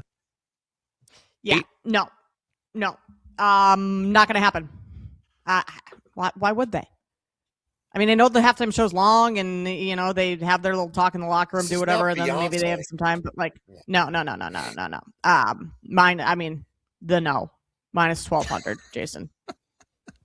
I'm with Kate. I'm Team Kate on this one. I think I'm pretty much Team Kate on all these. Yeah, we kind of coincided all our answers. Yeah. We'll see if Brandon has them all parlayed up in one big parlay. Most likely he does. And we'll get to that a little bit later on in the show when we do some fade or follow. More Super Bowl 60 talk coming your way. We'll continue to break down the big game on the other side. You're listening to BetMGM Game Day on Westwood One Sports. This is BetMGM Game Day, only on Westwood One Sports.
shotgun. He's got the snap. He's back. He's going to run it along the right hash and into the end zone. Touchdown, Patriots. Drake May on a quarterback draw runs along the right hash, had nothing but green grass in front of him, and scores from 6 yards out. Breaking down the biggest games and the smartest angles. This is BetMGM Game Day on Westwood One Sports. Drake May with the touchdown using his legs. That's Ryan Radke and Mike Golick Sr. on the call for Westwood One. We're cruising along here talking about Super Bowl 60. Get you set for the big game this evening. We still have quite a bit of time until we kick off. But Seahawks, Patriots coming your way. Two teams that not many people at the beginning of the season thought would be in this position. But here we are. We've talked about a lot of props, some of those novelty props, the halftime show, all of those good things. And with over 3,000 props on the board today, we got to continue on with a little bit more. So we're going to bring back in our executive producer, Brandon Combs, and play a little fill in the blank moment. Yes, fill in the blank. I love this game because there's so many different ways we can go with it. You can kind of play it with everything. But I kind of went Super Bowl party themed here for a few of these because, look, everybody loves a Super Bowl party. Kate, you're hosting one, you said today, so we all love a good Super Bowl party. So let's start here. The best Super Bowl party food item is blank. You gonna start with me? I would have to say, I mean, wings and football just go together like that. When I think of football, I think of wings and vice versa. So I'm going to say the best Super Bowl food is wings. You know what? I'll add on to that. A 1B is buffalo chicken dip. I feel like you have to have buffalo chicken dip at a football party of any sort, whether it's the regular season or the Super Bowl. So buffalo chicken, that actually, you know what? That's going to jump over wings as my favorite one. But everything you mentioned will be featured at your party, Kate?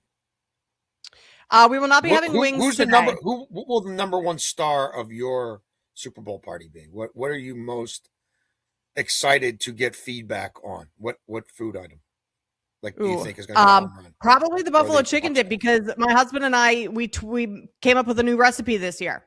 So it's crock pot buffalo chicken dip. Yeah. We tweaked it. Nice. So he's at home cooking all of that up. I'm in Florida right now, flying home this afternoon, get home around 2:30. Friends are showing up at 4:30. We're getting set for the game. It's just going to be a marathon of a day, as any Super Bowl day is. But we're doing that. We're doing cheese curds. We're going like just fried food today. We're doing cheese curds, mott sticks, and then like Chick-fil-A sandwiches, that type of stuff, which is really not football-esque at all. But we mix it up every year. Usually he does like themed stuff. So like I'm surprised he didn't do, like last year we did Kansas City barbecue and we did Philly cheesesteaks. So we kind of do whatever the teams are. Yep. We're just, I mean, we got a lot going on right now. So we're just kind of winging it with like whatever the food doesn't have to match. But yeah. Pun intended, winging it. Yeah, we are the pun intended winging it. No, we no wings today. So we really are. That's have the only like wing we're going to be having. Sushi and like calzones or something like that. I feel like calzones are Boston-y, kind of. Like we needed like a lobster roll or something. Or like clam chowder. Sushi and clam chowder. Or a lobster roll. Absolutely. Yep. That's what we should have done. But no throwing of fish. You're not going to be throwing fish at your Super Bowl party? We will not be throwing fish. No. Okay. What's a Seattle food? Like, I know they have the fish market. That's the big thing. Like salmon. Okay. Yeah. King crab. Yeah. King crab sushi. Yeah. Seafood. Salmon. Absolutely. Grant with coffee. Yep. How about the worst thing to encounter at a Super Bowl party? JLC? The worst thing to encounter at a what's something that's annoying? Is a pocket full of losing tickets. That's a good one. That is a good one. Try beating that. Yeah. I will try and one up you there, Jason. It's the person that has to comment on every single play. Oh. That's the worst person. Comments either, oh, I knew that was going to happen, or this is about to happen, or he should have done this. So, like, we don't need someone to comment on every single play throughout the game. You can comment every once in a while, share your opinion, but like if you're talking the entire time and running your lips, like you need to check yourself. That's the worst person at a Super Bowl party. What about the person who's ranking all the commercials in real time? Oh, I think that's like the fifth best one we've seen so far. Oh, I think that's like the fourth best.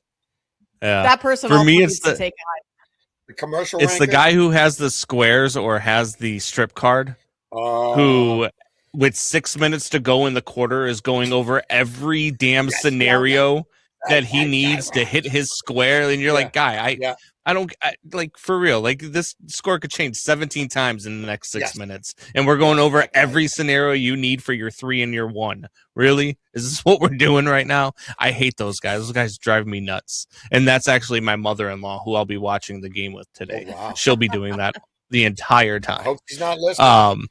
If she is, she's gonna give you a double dose. Oh no, she knows. We talk about it every year.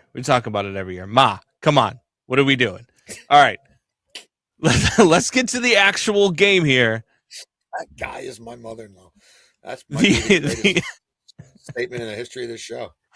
The MVP of the Super Bowl will be blank. Kate? JLC? Oh, I'm first on this one. Okay. I mean, this is chalky, but I'm going Darnold. If there's any receiver that has a big game, like further down the board that you want to take, who's throwing him the ball? It's going to be Sam Darnold. Quarterbacks, this is a quarterback award to win for the most part. Quarterbacks have won the MVP in 34 of the 59 Super Bowls so far. So I'm not going to overthink it. Like, you could take some long shots down the board and make cases for these players, but I think Seattle's going to win. I think their offense is going to be solid, fine, and I think Sam Darnold's going to be throwing the ball a lot. And if that's the case, Sam Darnold's taking home MVP. I'm leveraged on this guy in a lot of different ways, and bets that are going to return 20 to 1 or more. I didn't bet him here, but I might as well probably at this point. I just have a weird feeling about Shaheed, man. Mm-hmm. Like, I don't know. I could see Shaheed catching a 30-plus yard touchdown pass, having an explosive run, doing something on special teams, and maybe even getting more volume in the pass game than people are expecting or have seen to this point. Yeah, I also think it's going to be a Seahawks wide receiver, but you'll hear about that in Fade or Follow, because Bobo? It's a good one. It's a good one. I'll tell you that much. Bobo. We've only got about 30 seconds left. The final score tonight will be blank. 10 seconds or less each. Go. 24-21, Seattle. Woo! All right. Jason thinks it's going to be a easy win for the Seahawks today. We will come back, play a little Fade or Follow, and hear what Brandon thinks about his MVP candidates. That's next here on BetMGM Game Day.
BetMGM starts now with Jason LaConfora. I love field goals here. Their offense is broken, and you can correlate it field goal attempts. Like, all they do is kick field goals. And Kate Constable. I just think so highly of Kevin O'Connell and what he's able to do with quarterbacks, but Kevin O'Connell has kind of shown us that he can take any quarterback and help them find success. 3 hours, every game, every edge. Your Sunday betting HQ is live. This is BetMGM Game Day on Westwood One Sports.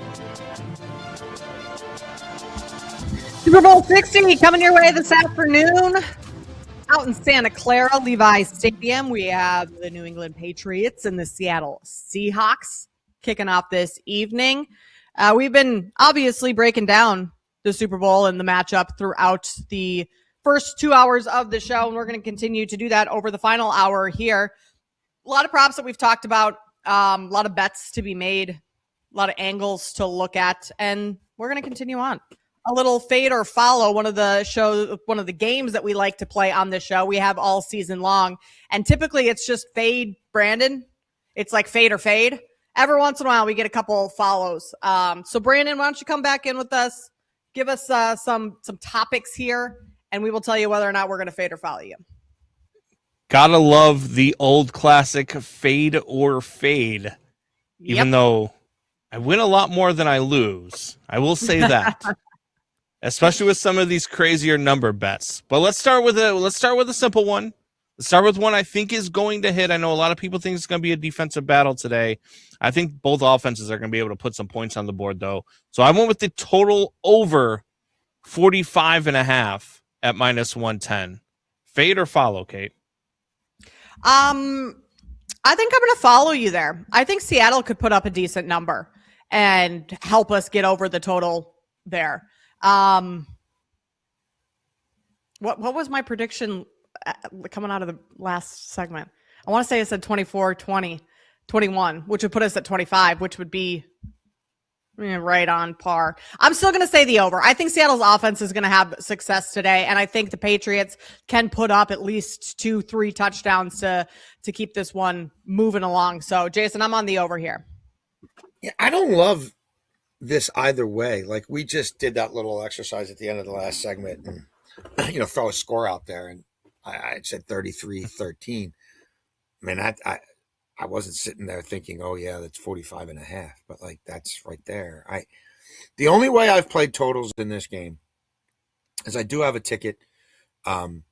Seattle money line plus New England under 23.5 for some plus money.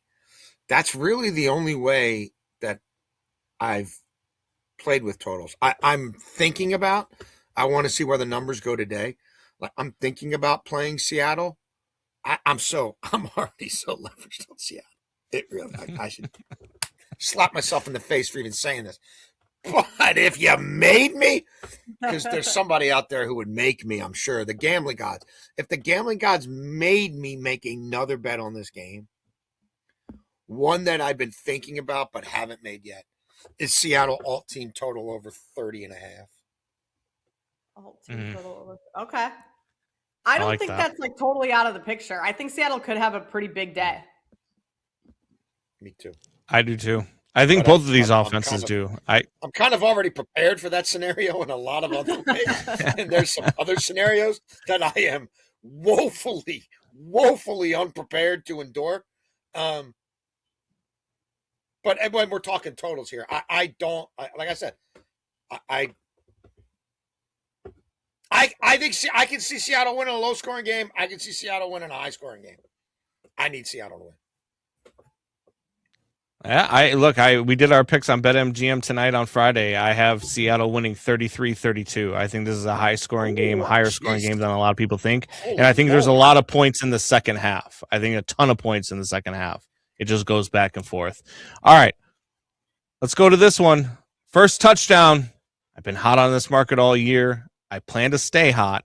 Mac Hollins, 22-1. JLC, you on Mac Hollins' first touchdown? I'm on Mac Hollins, 3 or more receptions.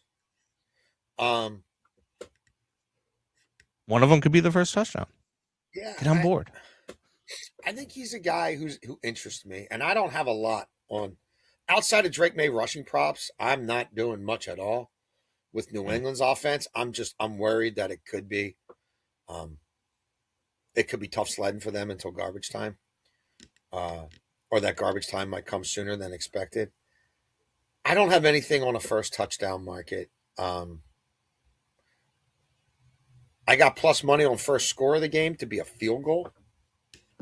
So I don't hate it. I'll follow because I don't have anything I like more. I mean, I would follow you, Brandon, because you do have a good track record of first touchdown scorers. Yeah. So that makes me want to back you, follow you in this one. You've been very good at that throughout the season. I think there's a possibility, however, that we could see Rashid Shaheed first touchdown. And I don't necessarily think it's going to be like a kickoff return to the house type of thing, but I think Shaheed could be a big factor in today's game, and plus 18 to 1 for that.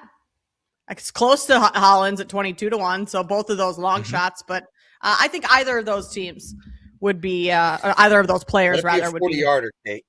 Let it be a 40-yarder. Let's have Shaheed be the first person in this game to get to 40 receiving yards. Shaheed, first person in this game to 40 receiving yards. And let's get Shaheed at least 50. Let's get Shaheed at least 50 combined rushing and receiving yards.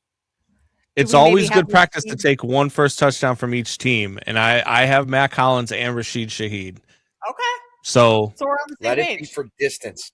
Let it be from distance. We are. And if it's on the first drive, because I really like Seattle to have a play of 20 yards or more on their opening drive, like that would be better yet. Like if it could happen on the first drive, we would just start checking boxes. Boom, boom, boom, right away. Let's start checking boxes. We got JLC becoming that guy that I talked about at the Super Bowl party, talking about all of the different things that could happen. That's where we're at now. Oh, Christian Gonzalez is smothering Smith and Jigba. Oh, but Carlton Davis can't run with Shaheed. Oh, my goodness. Another one that I have that I think is definitely going to happen. I think JLC is going to fade this one. Kate, you might too, the way you guys have been talking about this game. But I have both teams to have the lead in the fourth quarter at plus 205. Ooh. I hadn't considered that proposition. I hadn't considered that either. I mean, based on my thought process and everything we've shared throughout the show, I think Seattle is going to be in control of this game late. I'm going to say no on this one. I'm going to fade you and say Seattle owns the fourth quarter. Not necessarily like they're putting up a ton of points, but if they have a lead, they maintain that lead throughout. Maybe it gets a little dicey towards the end, but I'm going to say no or fade that both teams have a lead in the fourth. I don't hate it. I mean, look, if this line hasn't budged as we sort of go back to how we opened the show. Mm-hmm. So if it's a nip and tuck game, I don't hate it. I'm not going to fade you. I guess. I mean, I'll be honest, I'm not following either, but I'm not fading. So that's, I mean, I think that counts as progress. Like I'm not running out to, take the other end of that bet. Yeah. I've been back and forth on this game all week long. Smart way for me to hedge myself, honestly. I've been back and forth on this game all week long. When it first came out and it was 5.5, I thought this was a field goal game from the start. I really did. Which leads us to the next one, which is for either team to win by exactly 3 points is plus 650. JLC, what do you feel about that one? 33-13 isn't going to get me there, huh? No. It's not like they both have proven stud kickers who have ice in their veins, and it's like, well, if this guy has to hit one to put it away with a field goal or tie it with a field goal, so that then we have a scenario where someone else can win it exactly by 3 with a field goal. I'll pass. I'm gonna fade too, because I've said throughout the show that I like Seattle to cover, and if I like Seattle to cover, then they're probably winning by more than 3. But at that price, I don't think that's a terrible bet, especially if you're 24-21. Yeah, I know. I panicked. Okay, you threw it out there. There was 15 seconds left. I was trying to get to break, and I just threw out the first two numbers that my brain thought of. That's fair. I'm gonna go fade on that one. Okay. Any non-quarterback, this is my favorite one of the day because I actually think that this happens with my MVP. Any non-quarterback to throw a touchdown is plus 900. Kate, fade or follow any non-quarterback to throw a touchdown I'll pass? follow you. I mean, we heard Jay Gruden, when he was on, say that Josh McDaniels so you're on Cooper Kupp. Yeah, yes, he is. You're on Cooper Kupp. He might get creative. He's been in these moments. He knows how to handle these big game situations. Maybe he gets a little cute and dials up some fun plays. And I'm going to say, 9-1, sure. We'll sprinkle a little on there. Jason? Yeah, look, there's that. They could also, they could run that tush push with Barner and have him take a step back and, you know what I mean? A little pop pass and somebody takes it to the house. Like New England, obviously New England's head coach was a part of a lot of trick plays. Now, it was the quarterback throwing it to the linebacker in the end zone. So it wasn't like there was, I don't recall a whole lot of, running back throwing it to Vrabel. Maybe it happened once or twice. When Vrabel was in Tennessee, though, I think Derrick Henry threw a couple touchdown passes. I know they definitely ran option plays for Derrick Henry because Baltimore tried to do it the last couple of years. It hasn't gone so well. I think Derrick Henry's lost his fastball on his throwing arm a little bit, maybe. So I'll back it. Let's go. I'll follow you there. This is your favorite one? Sounded it's like my favorite one of the night because I think it's happening. Rambunctious and I think about this one. Let's go. I think Cooper Kupp is going to be the one that does that, and which is why it leads me to this one. Code. Yeah. And I have Cooper Kupp as MVP. Now listen, Cooper Kupp is one of very few players in this game that have actually played in a Super Bowl before. Done it. He's still a viable guy, and he's won an NFL MVP. However, no wide receiver has ever won two and Super Bowl MVPs. So here's where we're at. Cooper Kupp, the number 100-1 for Cooper Kupp to win MVP. I have that ticket. If it hits, I'll never have to work another day in my life. Let's go. Do you have on it? Cooper Kupp. My wife's listening right now, so we're not going to talk about it. Cooper Kupp to win MVP tonight. We should do the rest of the show on it. What are you talking about? How much time do we have? We got 30 minutes left together before we bid adieu till who knows how long. Yeah. It's substantial. How long? If this hits, how long could you live off this bet? If this hits, what are you talking about?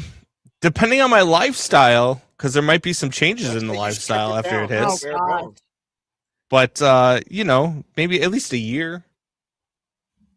Jeez. At least a year. Oh, Brandon, do we need to have a talk? Well, then I'm following because I want this for you. Like, yeah, let's go. Yeah. I'm all about it. I'd put $1 on it. $1 to win 100. Yeah, not a bad bet. That's not too bad. Yeah. I know earlier I said if any receiver on the Seahawks wins, that means Darnold's going to win MVP. But at this price, sure, why not sprinkle a couple bucks? And I'm not talking about whatever money you put on there, but I'm talking like $1 or $2. It doesn't sound like you sprinkled. It does not sound like he sprinkled at all. Yeah. Like he opened, so I'm a little. He went down to the corner and he busted open the fire hydrant and just sprayed the whole block. That's what it sounds like. He didn't go with a little like squirt gun and like missed himself. He went down to the corner, busted open the fire hose, and flooded the whole neighborhood. We'll say this without giving out exactly how much I put down on it. I won a substantial bet last weekend, and I used the winnings on this bet. Okay. So you will be winning quite a bit if Cooper Kupp takes it home. Yes. All right. Well, I'm rooting for Cooper Kupp then. Let's have a big day, Coop, shall we? Let's do it. One receiving touchdown, one passing touchdown, one rushing. If it comes back, What? but you'll be in a better place to say, I'll miss doing the show with you next year if there is a show. But you'll also, whoever the next producer is, he's got big shoes to fill. And I wish you well. I appreciate you. Let's get this last one in before we go to break. It is the same game parlay. You know I had to throw a parlay in there for you guys. I love my parlays. Kenneth Walker III, touchdown. Mac Hollins, anytime touchdown. Cooper Kupp, anytime touchdown. And a Drake touchdown. Pair 4.5. 200 to 1. That same game parlay. Are we fading? Or are we following? A lot less money on this one, by the way. Recap this quick because, Brandon, you broke up a little bit throughout that. So, Kenneth Walker, anytime touchdown. Mac Hollins, anytime touchdown. Cooper Kupp, anytime touchdown. Drake May, anytime touchdown. And Patriots plus 4.5. Jason, what do you think? No, thanks. I just, this might end up being 17-13. I just, that's a lot. Yeah. That's a lot of, it's a lot. That's a lot of touchdowns and a lot of touchdowns to get correct. Yeah. And, Brandon, I hope you only sprinkled this one and didn't pull out the whole fire hose on this one. Pizza money, Kate. Pizza money. Light pizza misting. money. Misting. Light mist, yeah. Mm. Do you think Drake May is going to score? Will I do. Scramble use his legs? Yes. Okay.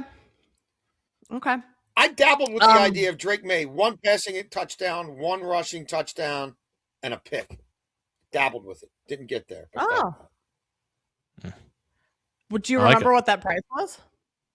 That would be kind of a fun one. No, I haven't. It was like, that was something I looked at last week and didn't do it. And then I hadn't really thought about it till right now, to be honest with you. Yeah. Huh. All right. Well, I'm gonna fade you on that one, Brandon. We're not going a 200 to 1 on 4 different touchdown scorers and the Patriots to cover. All right. Gonna I'll text you the ticket when it hits. Please do that. And Cooper Kupp MVP. We're rooting for that one for sure. All right, more to come on BetMGM Game Day. We'll talk about leading receiver, leading rusher. Who could have the most sacks tonight? Coming your way next. And then we give out our best bets about 40 minutes from now here on BetMGM Game Day. This is BetMGM Game Day, only on Westwood One Sports.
your edge for the weekend slate. BetMGM Game Day continues on Westwood One Sports.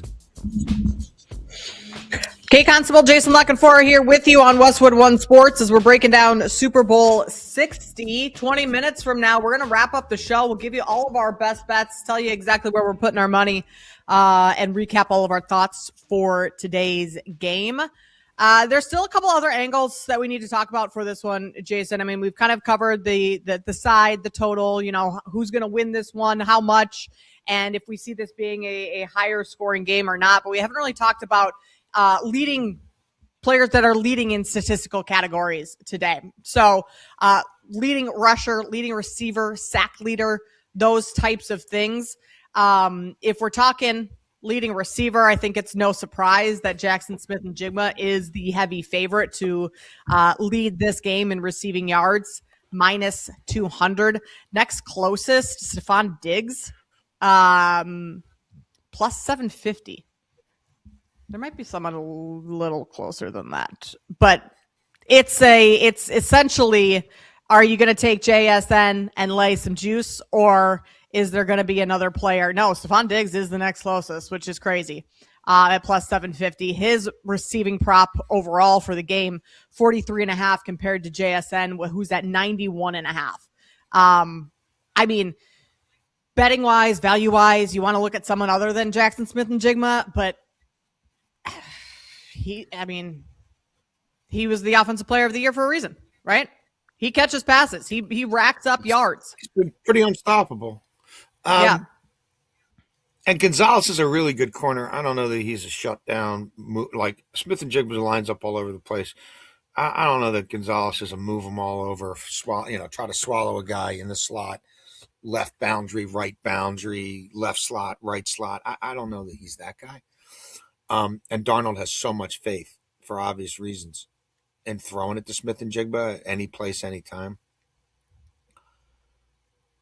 But it was interesting listening to Jay Gruden talk to us about 90 minutes ago. He's got a real feel for Booty in this game. And that might be an interesting way to go. I mean, McDonald, outside of Puka Nacua, who shreds everybody, if you look at McDonald's defense, it's really tight ends is where they give up a fair amount.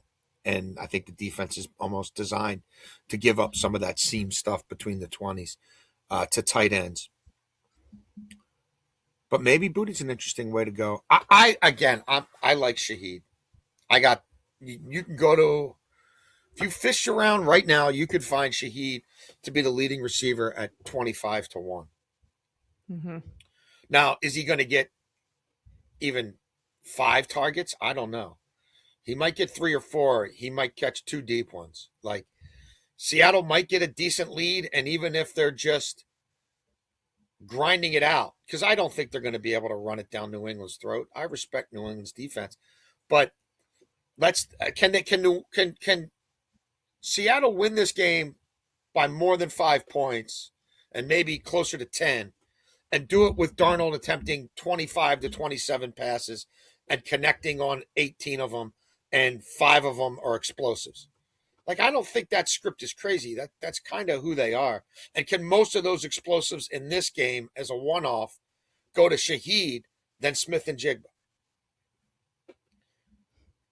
25-1, I'm inclined to find out. I just think that's a tough matchup for Carlton Davis or whoever they put on him. And nobody threw the deep ball, with as much air yards this season as Darnold. And Shaheed, after a slow start there, has found his way. And Shaheed in New Orleans for years with suspect quarterback play was one of the most effective downfield receivers in the NFL. So that's where I am. I mean, this is a little tongue-in-cheek just because we just talked about Cooper Kupp winning MVP, but like, if Kupp wins MVP, is there any way you could see Kupp in the mix there where he has a massive game? And I think of him more as receptions than volume. But yeah, that's probably it. Some of those short over the middle. Does he have 3 or 4 big first down catches? Maybe he catches 2 touchdown passes, and maybe they're both within 5 or 7 yards. Look, somebody could fall down, busted coverage. Like this is a different. But again, you can't be betting on busted coverage, someone falling down type of deal. And so he's not going to beat you with explosion by and large, but he's really smart and he finds a hole in coverage or he exploits a matchup. Like, yeah, those types of things could happen for Kupp, but I think you're right. Yeah. I like the Shaheed look as well. Plus, you get a significantly better price on something like that. Kayshon Boutte, 12-1 for those that like him for New England. I have heard a lot of people out there thinking that his longest reception over is a very popular prop this week. So someone to look at there. Leading rusher, Kenneth Walker III. He is the heavy favorite. No surprise there. -220. Ramondre Stevenson, Patriots running back, the second favorite, 250. Here's one that I think is a little interesting. What about Drake May, 6-1? I like it. I think May could use his legs a little bit, get outside the pocket, scramble. Like, I don't see a world in where that is a crazy thought that Drake May might be the one to lead the Patriots in rushing yards this afternoon. And you're getting it at 6-1. If his shoulder really is as bum as people might think it is. You mentioned earlier in the show, Jason, no left tackle. He has to get out of the pocket, make something happen. I think Drake May is a great look for leading rusher in this game. Yeah, I think Drake May, I've been playing him over 10 or more rushing attempts quite a bit lately, and it's hit like 3 of the last 5. I think if he can't push the ball downfield like he normally does because of that shoulder at all, with no tomorrow, you're not going to tell me that the kid doesn't take off and run to extend drives. I think Seattle can struggle against a quarterback with this kind of skill set. Now, it's not like they're going to play a whole lot of man, so he's not going to have people with his back to him downfield, but he's going to be amped up. He's going to have adrenaline, and I don't think traditional runs are going to be super effective against the Seattle front. So, yes, I think he runs. If you told me at the end of the day Drake May had 12 carries for 70 yards and a touchdown, it wouldn't surprise you a flinch. whole lot. No. Yeah, I wouldn't flinch. His rushing prop opened 29.5. It is all the way up to 35.5, which is what you get when you have 2 weeks leading up to the Super Bowl and everyone's betting into this stuff for 2 weeks straight. Like, you have to jump on lines early. You're not going to get any value at this point in it. But Drake May, those rushing yards, I think if you wanted some value in a Drake May rushing prop of some sort, taking him as the leading rusher is the way to go. Most sacks. This one, the Seahawks defense, with how good it's been all season and how much Drake May has been sacked this postseason. He's taken 10 sacks already this postseason. So which team has the most sacks? Seahawks -250, Patriots +180. Not something, Jason, that I'm going to be betting into laying -250, but I couldn't take the Patriots here over the Seahawks. No, me neither. I think the left tackle of the Patriots is a big concern. And I don't think McDonald's going to blitz a ton, but I think what the pre-snap looks he's going to give May and some of the things he does to confuse May, I think are going to be problematic. So he doesn't have to bring numbers, I think, to create some chaos up front. Do they have guys coming off the edge who absolutely dominate a game? No, but they've got, it's a pretty good defensive line. And the Lawrence acquisition was huge. And he's got pieces he can move around. I like, I don't know what his status is going to be. I really like Nick Emmanwari to get a sack in this game. I know he only had 2.5 all year, but he's been generating a lot of pressures, and McDonald's actually blitzing him more than he blitzed Kyle Hamilton in Baltimore, or at least creating free runners for him. So, yeah, I like Seattle to have more sacks. I like Seattle. I did bet Seattle to have the most interceptions. And I've also bet New England to have the most turnovers. So this is sort of in line with while I haven't bet this particularly, I got +220 on Seattle to have the most interceptions. There's no push there, obviously a tie. I lose the bet. And -130 on New England to have the most turnovers. Drake May has been putting it on the ground, and he's been throwing turnover-worthy passes. And Darnold has been cutting back on some of his turnover-worthy throws. And look, he might fold tonight. Cinderella. Are we over that narrative yet, Jason? I don't think it's going to happen, but it's not out of character entirely. If it certainly could. I'm not over that narrative yet. I feel like every week I'm like, okay, Sam Darnold kind of proved me wrong. I need to get on the Sam Darnold train, but I'm just still not fully there where maybe I need to make a rule. Like if Sam Darnold wins the Super Bowl tonight, you have to fully trust in Sam Darnold. Like the guy just won a Super Bowl, had a phenomenal season, but I still feel like the narrative of Sam Darnold, and it goes back to his time with the Jets and just how his career started of like, he's just not an elite quarterback. And he's not a Tom Brady. He's not a Patrick Mahomes. He's not a Josh Allen, but like he's got his team to the Super Bowl. His team's favored heavily in a Super Bowl. I feel like at some point we got to, and I say we, speaking to myself, as well as anyone out there listening that's kind of on the same wavelength as me, like we got to give the guy his credit. Now, if he pees down his leg today, then that's a different story. One of the first bets I made on this game was Sam Darnold to throw for 240 yards and 2 touchdowns. Just a little 2-leg parlay, just like that. And the 240 might end up being conservative. That's basically what he's averaged for the year. And there's a part of me that does wonder if this game gets, if there's a point in time where Seattle's up by 17 points, do they just take the air out of the ball? Not to say that Kubiak wouldn't still try deep shot here or there, but if Drake May is keeping pace, I think Sam Darnold throws over. I think their world exists where Sam Darnold throws for 300 yards and 3 touchdowns and walks away with the MVP.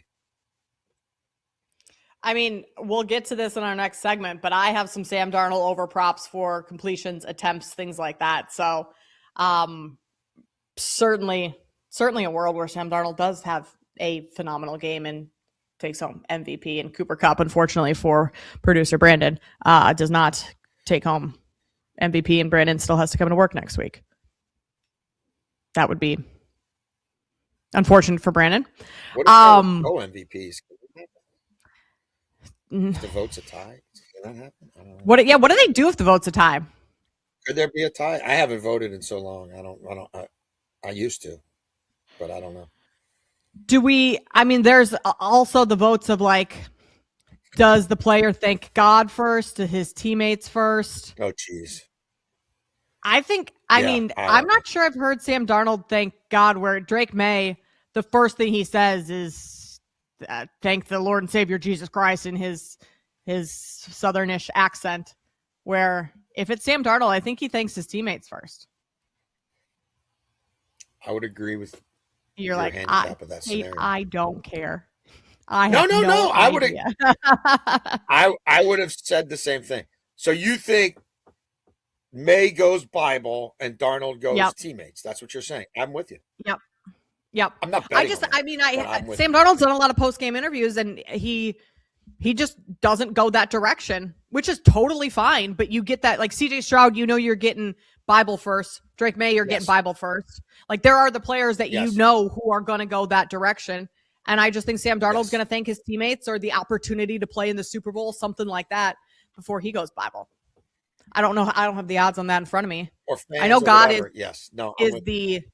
is typically the favorite, and then teammates are second, and down the road. So, one more segment left here on BetMGM Game Day to get you ready for Super Bowl 60. Jason and I will give you our best bets and tell you where we're putting our money as we wrap up our final episode of the season of BetMGM Game Day here on Westwood One Sports. BetMGM Game Day, your weekend sports authority. Westwood One Sports.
Smart takes, real stakes. The weekend starts now with BetMGM Game Day on Westwood One Sports. Super Bowl 60 coming your way this afternoon. You like this music, Jason? This is like some funky stuff here. CL Smooth. This is a classic. Who is this? This is from the golden age of hip hop. Since when did we get to play? I guess there's been a change. I would have put the odds at plus 50,000 that the last bumper music of the season would be an actual song, and it would be When They Reminisce Over You by Pete Rock and CL Smooth. Well, I could not have named who sang that song or what the title was, but I liked it. And we're waiting until our final segment of our final show of the season? Grant. Yeah, that's much better than me talking about field goals. Well, I think you might have some field goal tickets today. So we will need Mecca you to talk about those. Brother. Classic album. What year was that album? What decade? It was probably my sophomore year of college. I'm going to say it was 92 or 93 would be my guess. Okay. I kind of think of like 86 to like 96 is the golden age of hip hop. Okay. I'm biased. I won't age you with where I was out there. I mean, there's stuff pre-86 that I like, but a lot of I liked it. But anyway. Good way to finish off the show here. We've talked through thousands of props. Not actually, there are thousands out there. We've talked through quite a few. And it's time to kind of recap all of those as we get you set for Super Bowl 60. So, Jason, I will let you start us off as always. Run through whatever plays you want to give out, sides, totals, props, novelties, anything. There's a lot. Let's hear it. Look, first of all, I like Seattle to cover, and I've played Seattle as high as -9.5. I've got Seattle money line tied to, as I mentioned earlier, New England under 23.5. I've got Seattle money line and Sam Darnold to throw 2 or more passing touchdowns. I've got Sam Darnold to throw for 240 yards and 2 or more passing touchdowns. I really like Shaheed, 50 or more rushing and receiving yards. Drake May, 8 or more rushing attempts. Drake May, 10 or more rushing attempts. I've laddered Drake May 40, 50, 60 rushing yards. I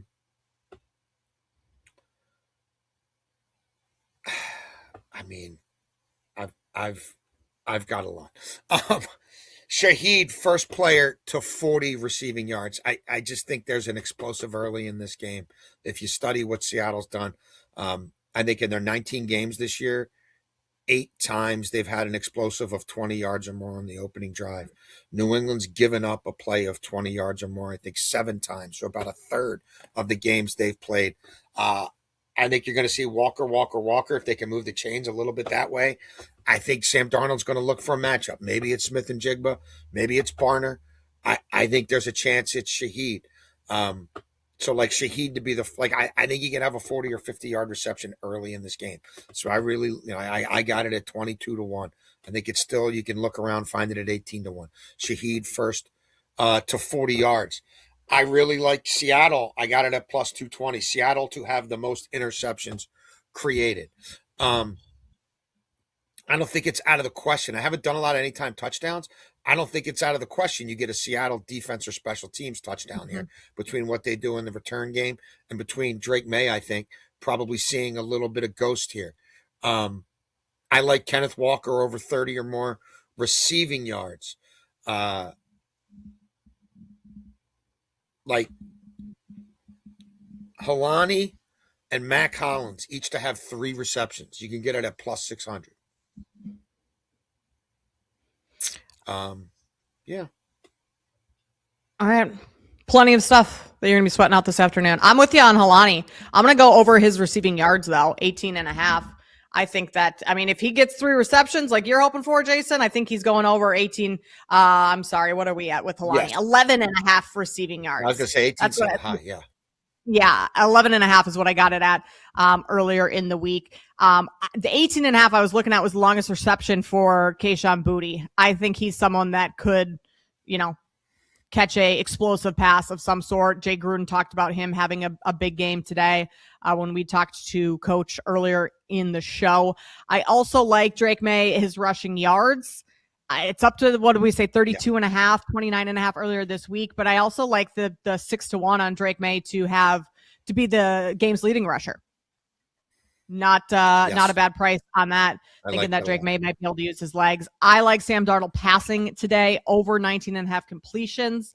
That is my favorite of these two, but I also think you could go over 30 and a half attempts as well. I think Seattle will be throwing the ball significantly more than they do running against this Patriots defense. So I'm going to go Sam Darnold over 19 and a half completions.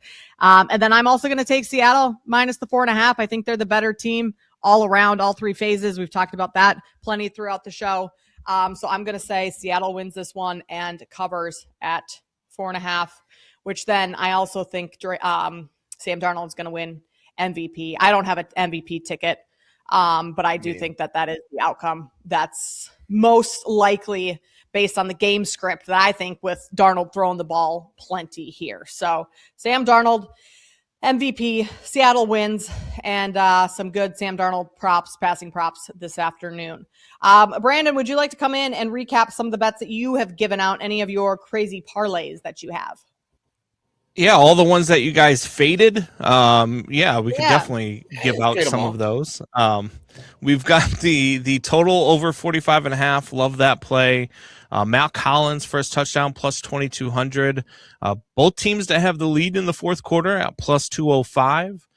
Either team to win by exactly 3 points at plus 650. I like that one a lot too. I've thought this was a field goal game ever since it became the matchup. Any non-quarterback to throw a touchdown is my favorite bet of the night, plus 900. I think that happens. I think Cooper Kupp is the guy that does it. And then Cooper Kupp to win MVP at 100 to 1. Retirement guys, fund. 100 to 1. That is the 401k. My 401k. That's the 401k. My 401k. But yeah, those are my plays. Before we get out of here, I just want to thank you guys for a great season. Last show of the season. You guys have done a tremendous job through a lot of change and a lot of different things that have gone on. But you guys have been fantastic, consummate professionals, and you guys made it easy on me. Yeah, I was going to say, that's what we're supposed to be saying about you, Brandon. You guys than us. Yes. Yeah. You guys all behind the scenes, making our rundowns, booking guests every week. We appreciate all that you do. Grant, Max, you guys as well. Jacob worked on the show a little earlier on in the year. So it has been a very fun season. All comes down to tonight. And hopefully, Brandon, you taking home a Cooper Kupp MVP ticket. I will be rooting for you. Let's go, baby. On that.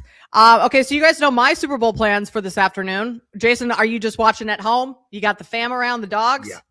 That's the plan? No, I mean, two are at college. So, yeah, the dogs, our youngest, Mateo, the 8th grader, he's got basketball and baseball, but that'll be done in time to watch. And, just the three of us and our two dogs chilling and me sweating, me trying not to outwardly sweat. I will say before that, if you're looking for something to do, 11:30 kickoff in Allianz Arena in Munich. How can we forget? Bayern How can we Munich forget against to go there? Hoffenheim, or the Hoff, as we like to call them, on WannaBet. We love over 3.5 goals in this match. We like a Michael Olise anytime goal or assist, and we like a hat trick Harry Kane goal. That parlay plus 170. Okay. A little Bundesliga. What are we going to do now? How many plays you got on forward? this on the Puppy Bowl? I'll be watching some of it, but I have not handicapped it. It's pure. Okay. That's pure entertainment purposes only. Not even a sprinkle. No professional. Brandon, you have 2 new puppies in the house. Are your puppies going to be watching the Puppy Bowl? They will not be watching a Puppy Bowl because it will not be on. But that's how I'll probably spend my pregame is hanging out with the pups. All right. Taking them out, taking them for walks, and trying to find different ways to get them rambunctious and running around the house, so that way they sleep through the Super Bowl. Well, that would be nice. Good luck with that. Yeah, I was gonna say maybe not happen. Are you? When You're they just hear watching you at home? screaming about Cooper Kupp, they're going to be awake. Yeah, that's true. That's true. Yeah, I'm just watching from home. We're just gonna have some stuff. Like I've already got. I'm like you. I've got the buffalo chicken dip already in the crock pot, ready to go. I love the crock pot buffalo chicken dip. A couple other appetizers, but nothing crazy, nothing huge. No big Super Bowl party this year because of we didn't want to leave the puppies at home. So yeah. Gotta love it. Well, guys, it's been an awesome season. Enjoyed doing the show each and every Sunday with all of you. Thank you all for your hard work. That is going to do it for us here on BetMGM Game Day. For Grant, Max, Brandon, and Jason Lockenfora, I am Kate Constable. Thanks for joining us all season long. You better you bet. Countdown to kickoff is next with Nick Costos here on Westwood One Sports. BetMGM Game Day, your weekend sports authority. Westwood One Sports.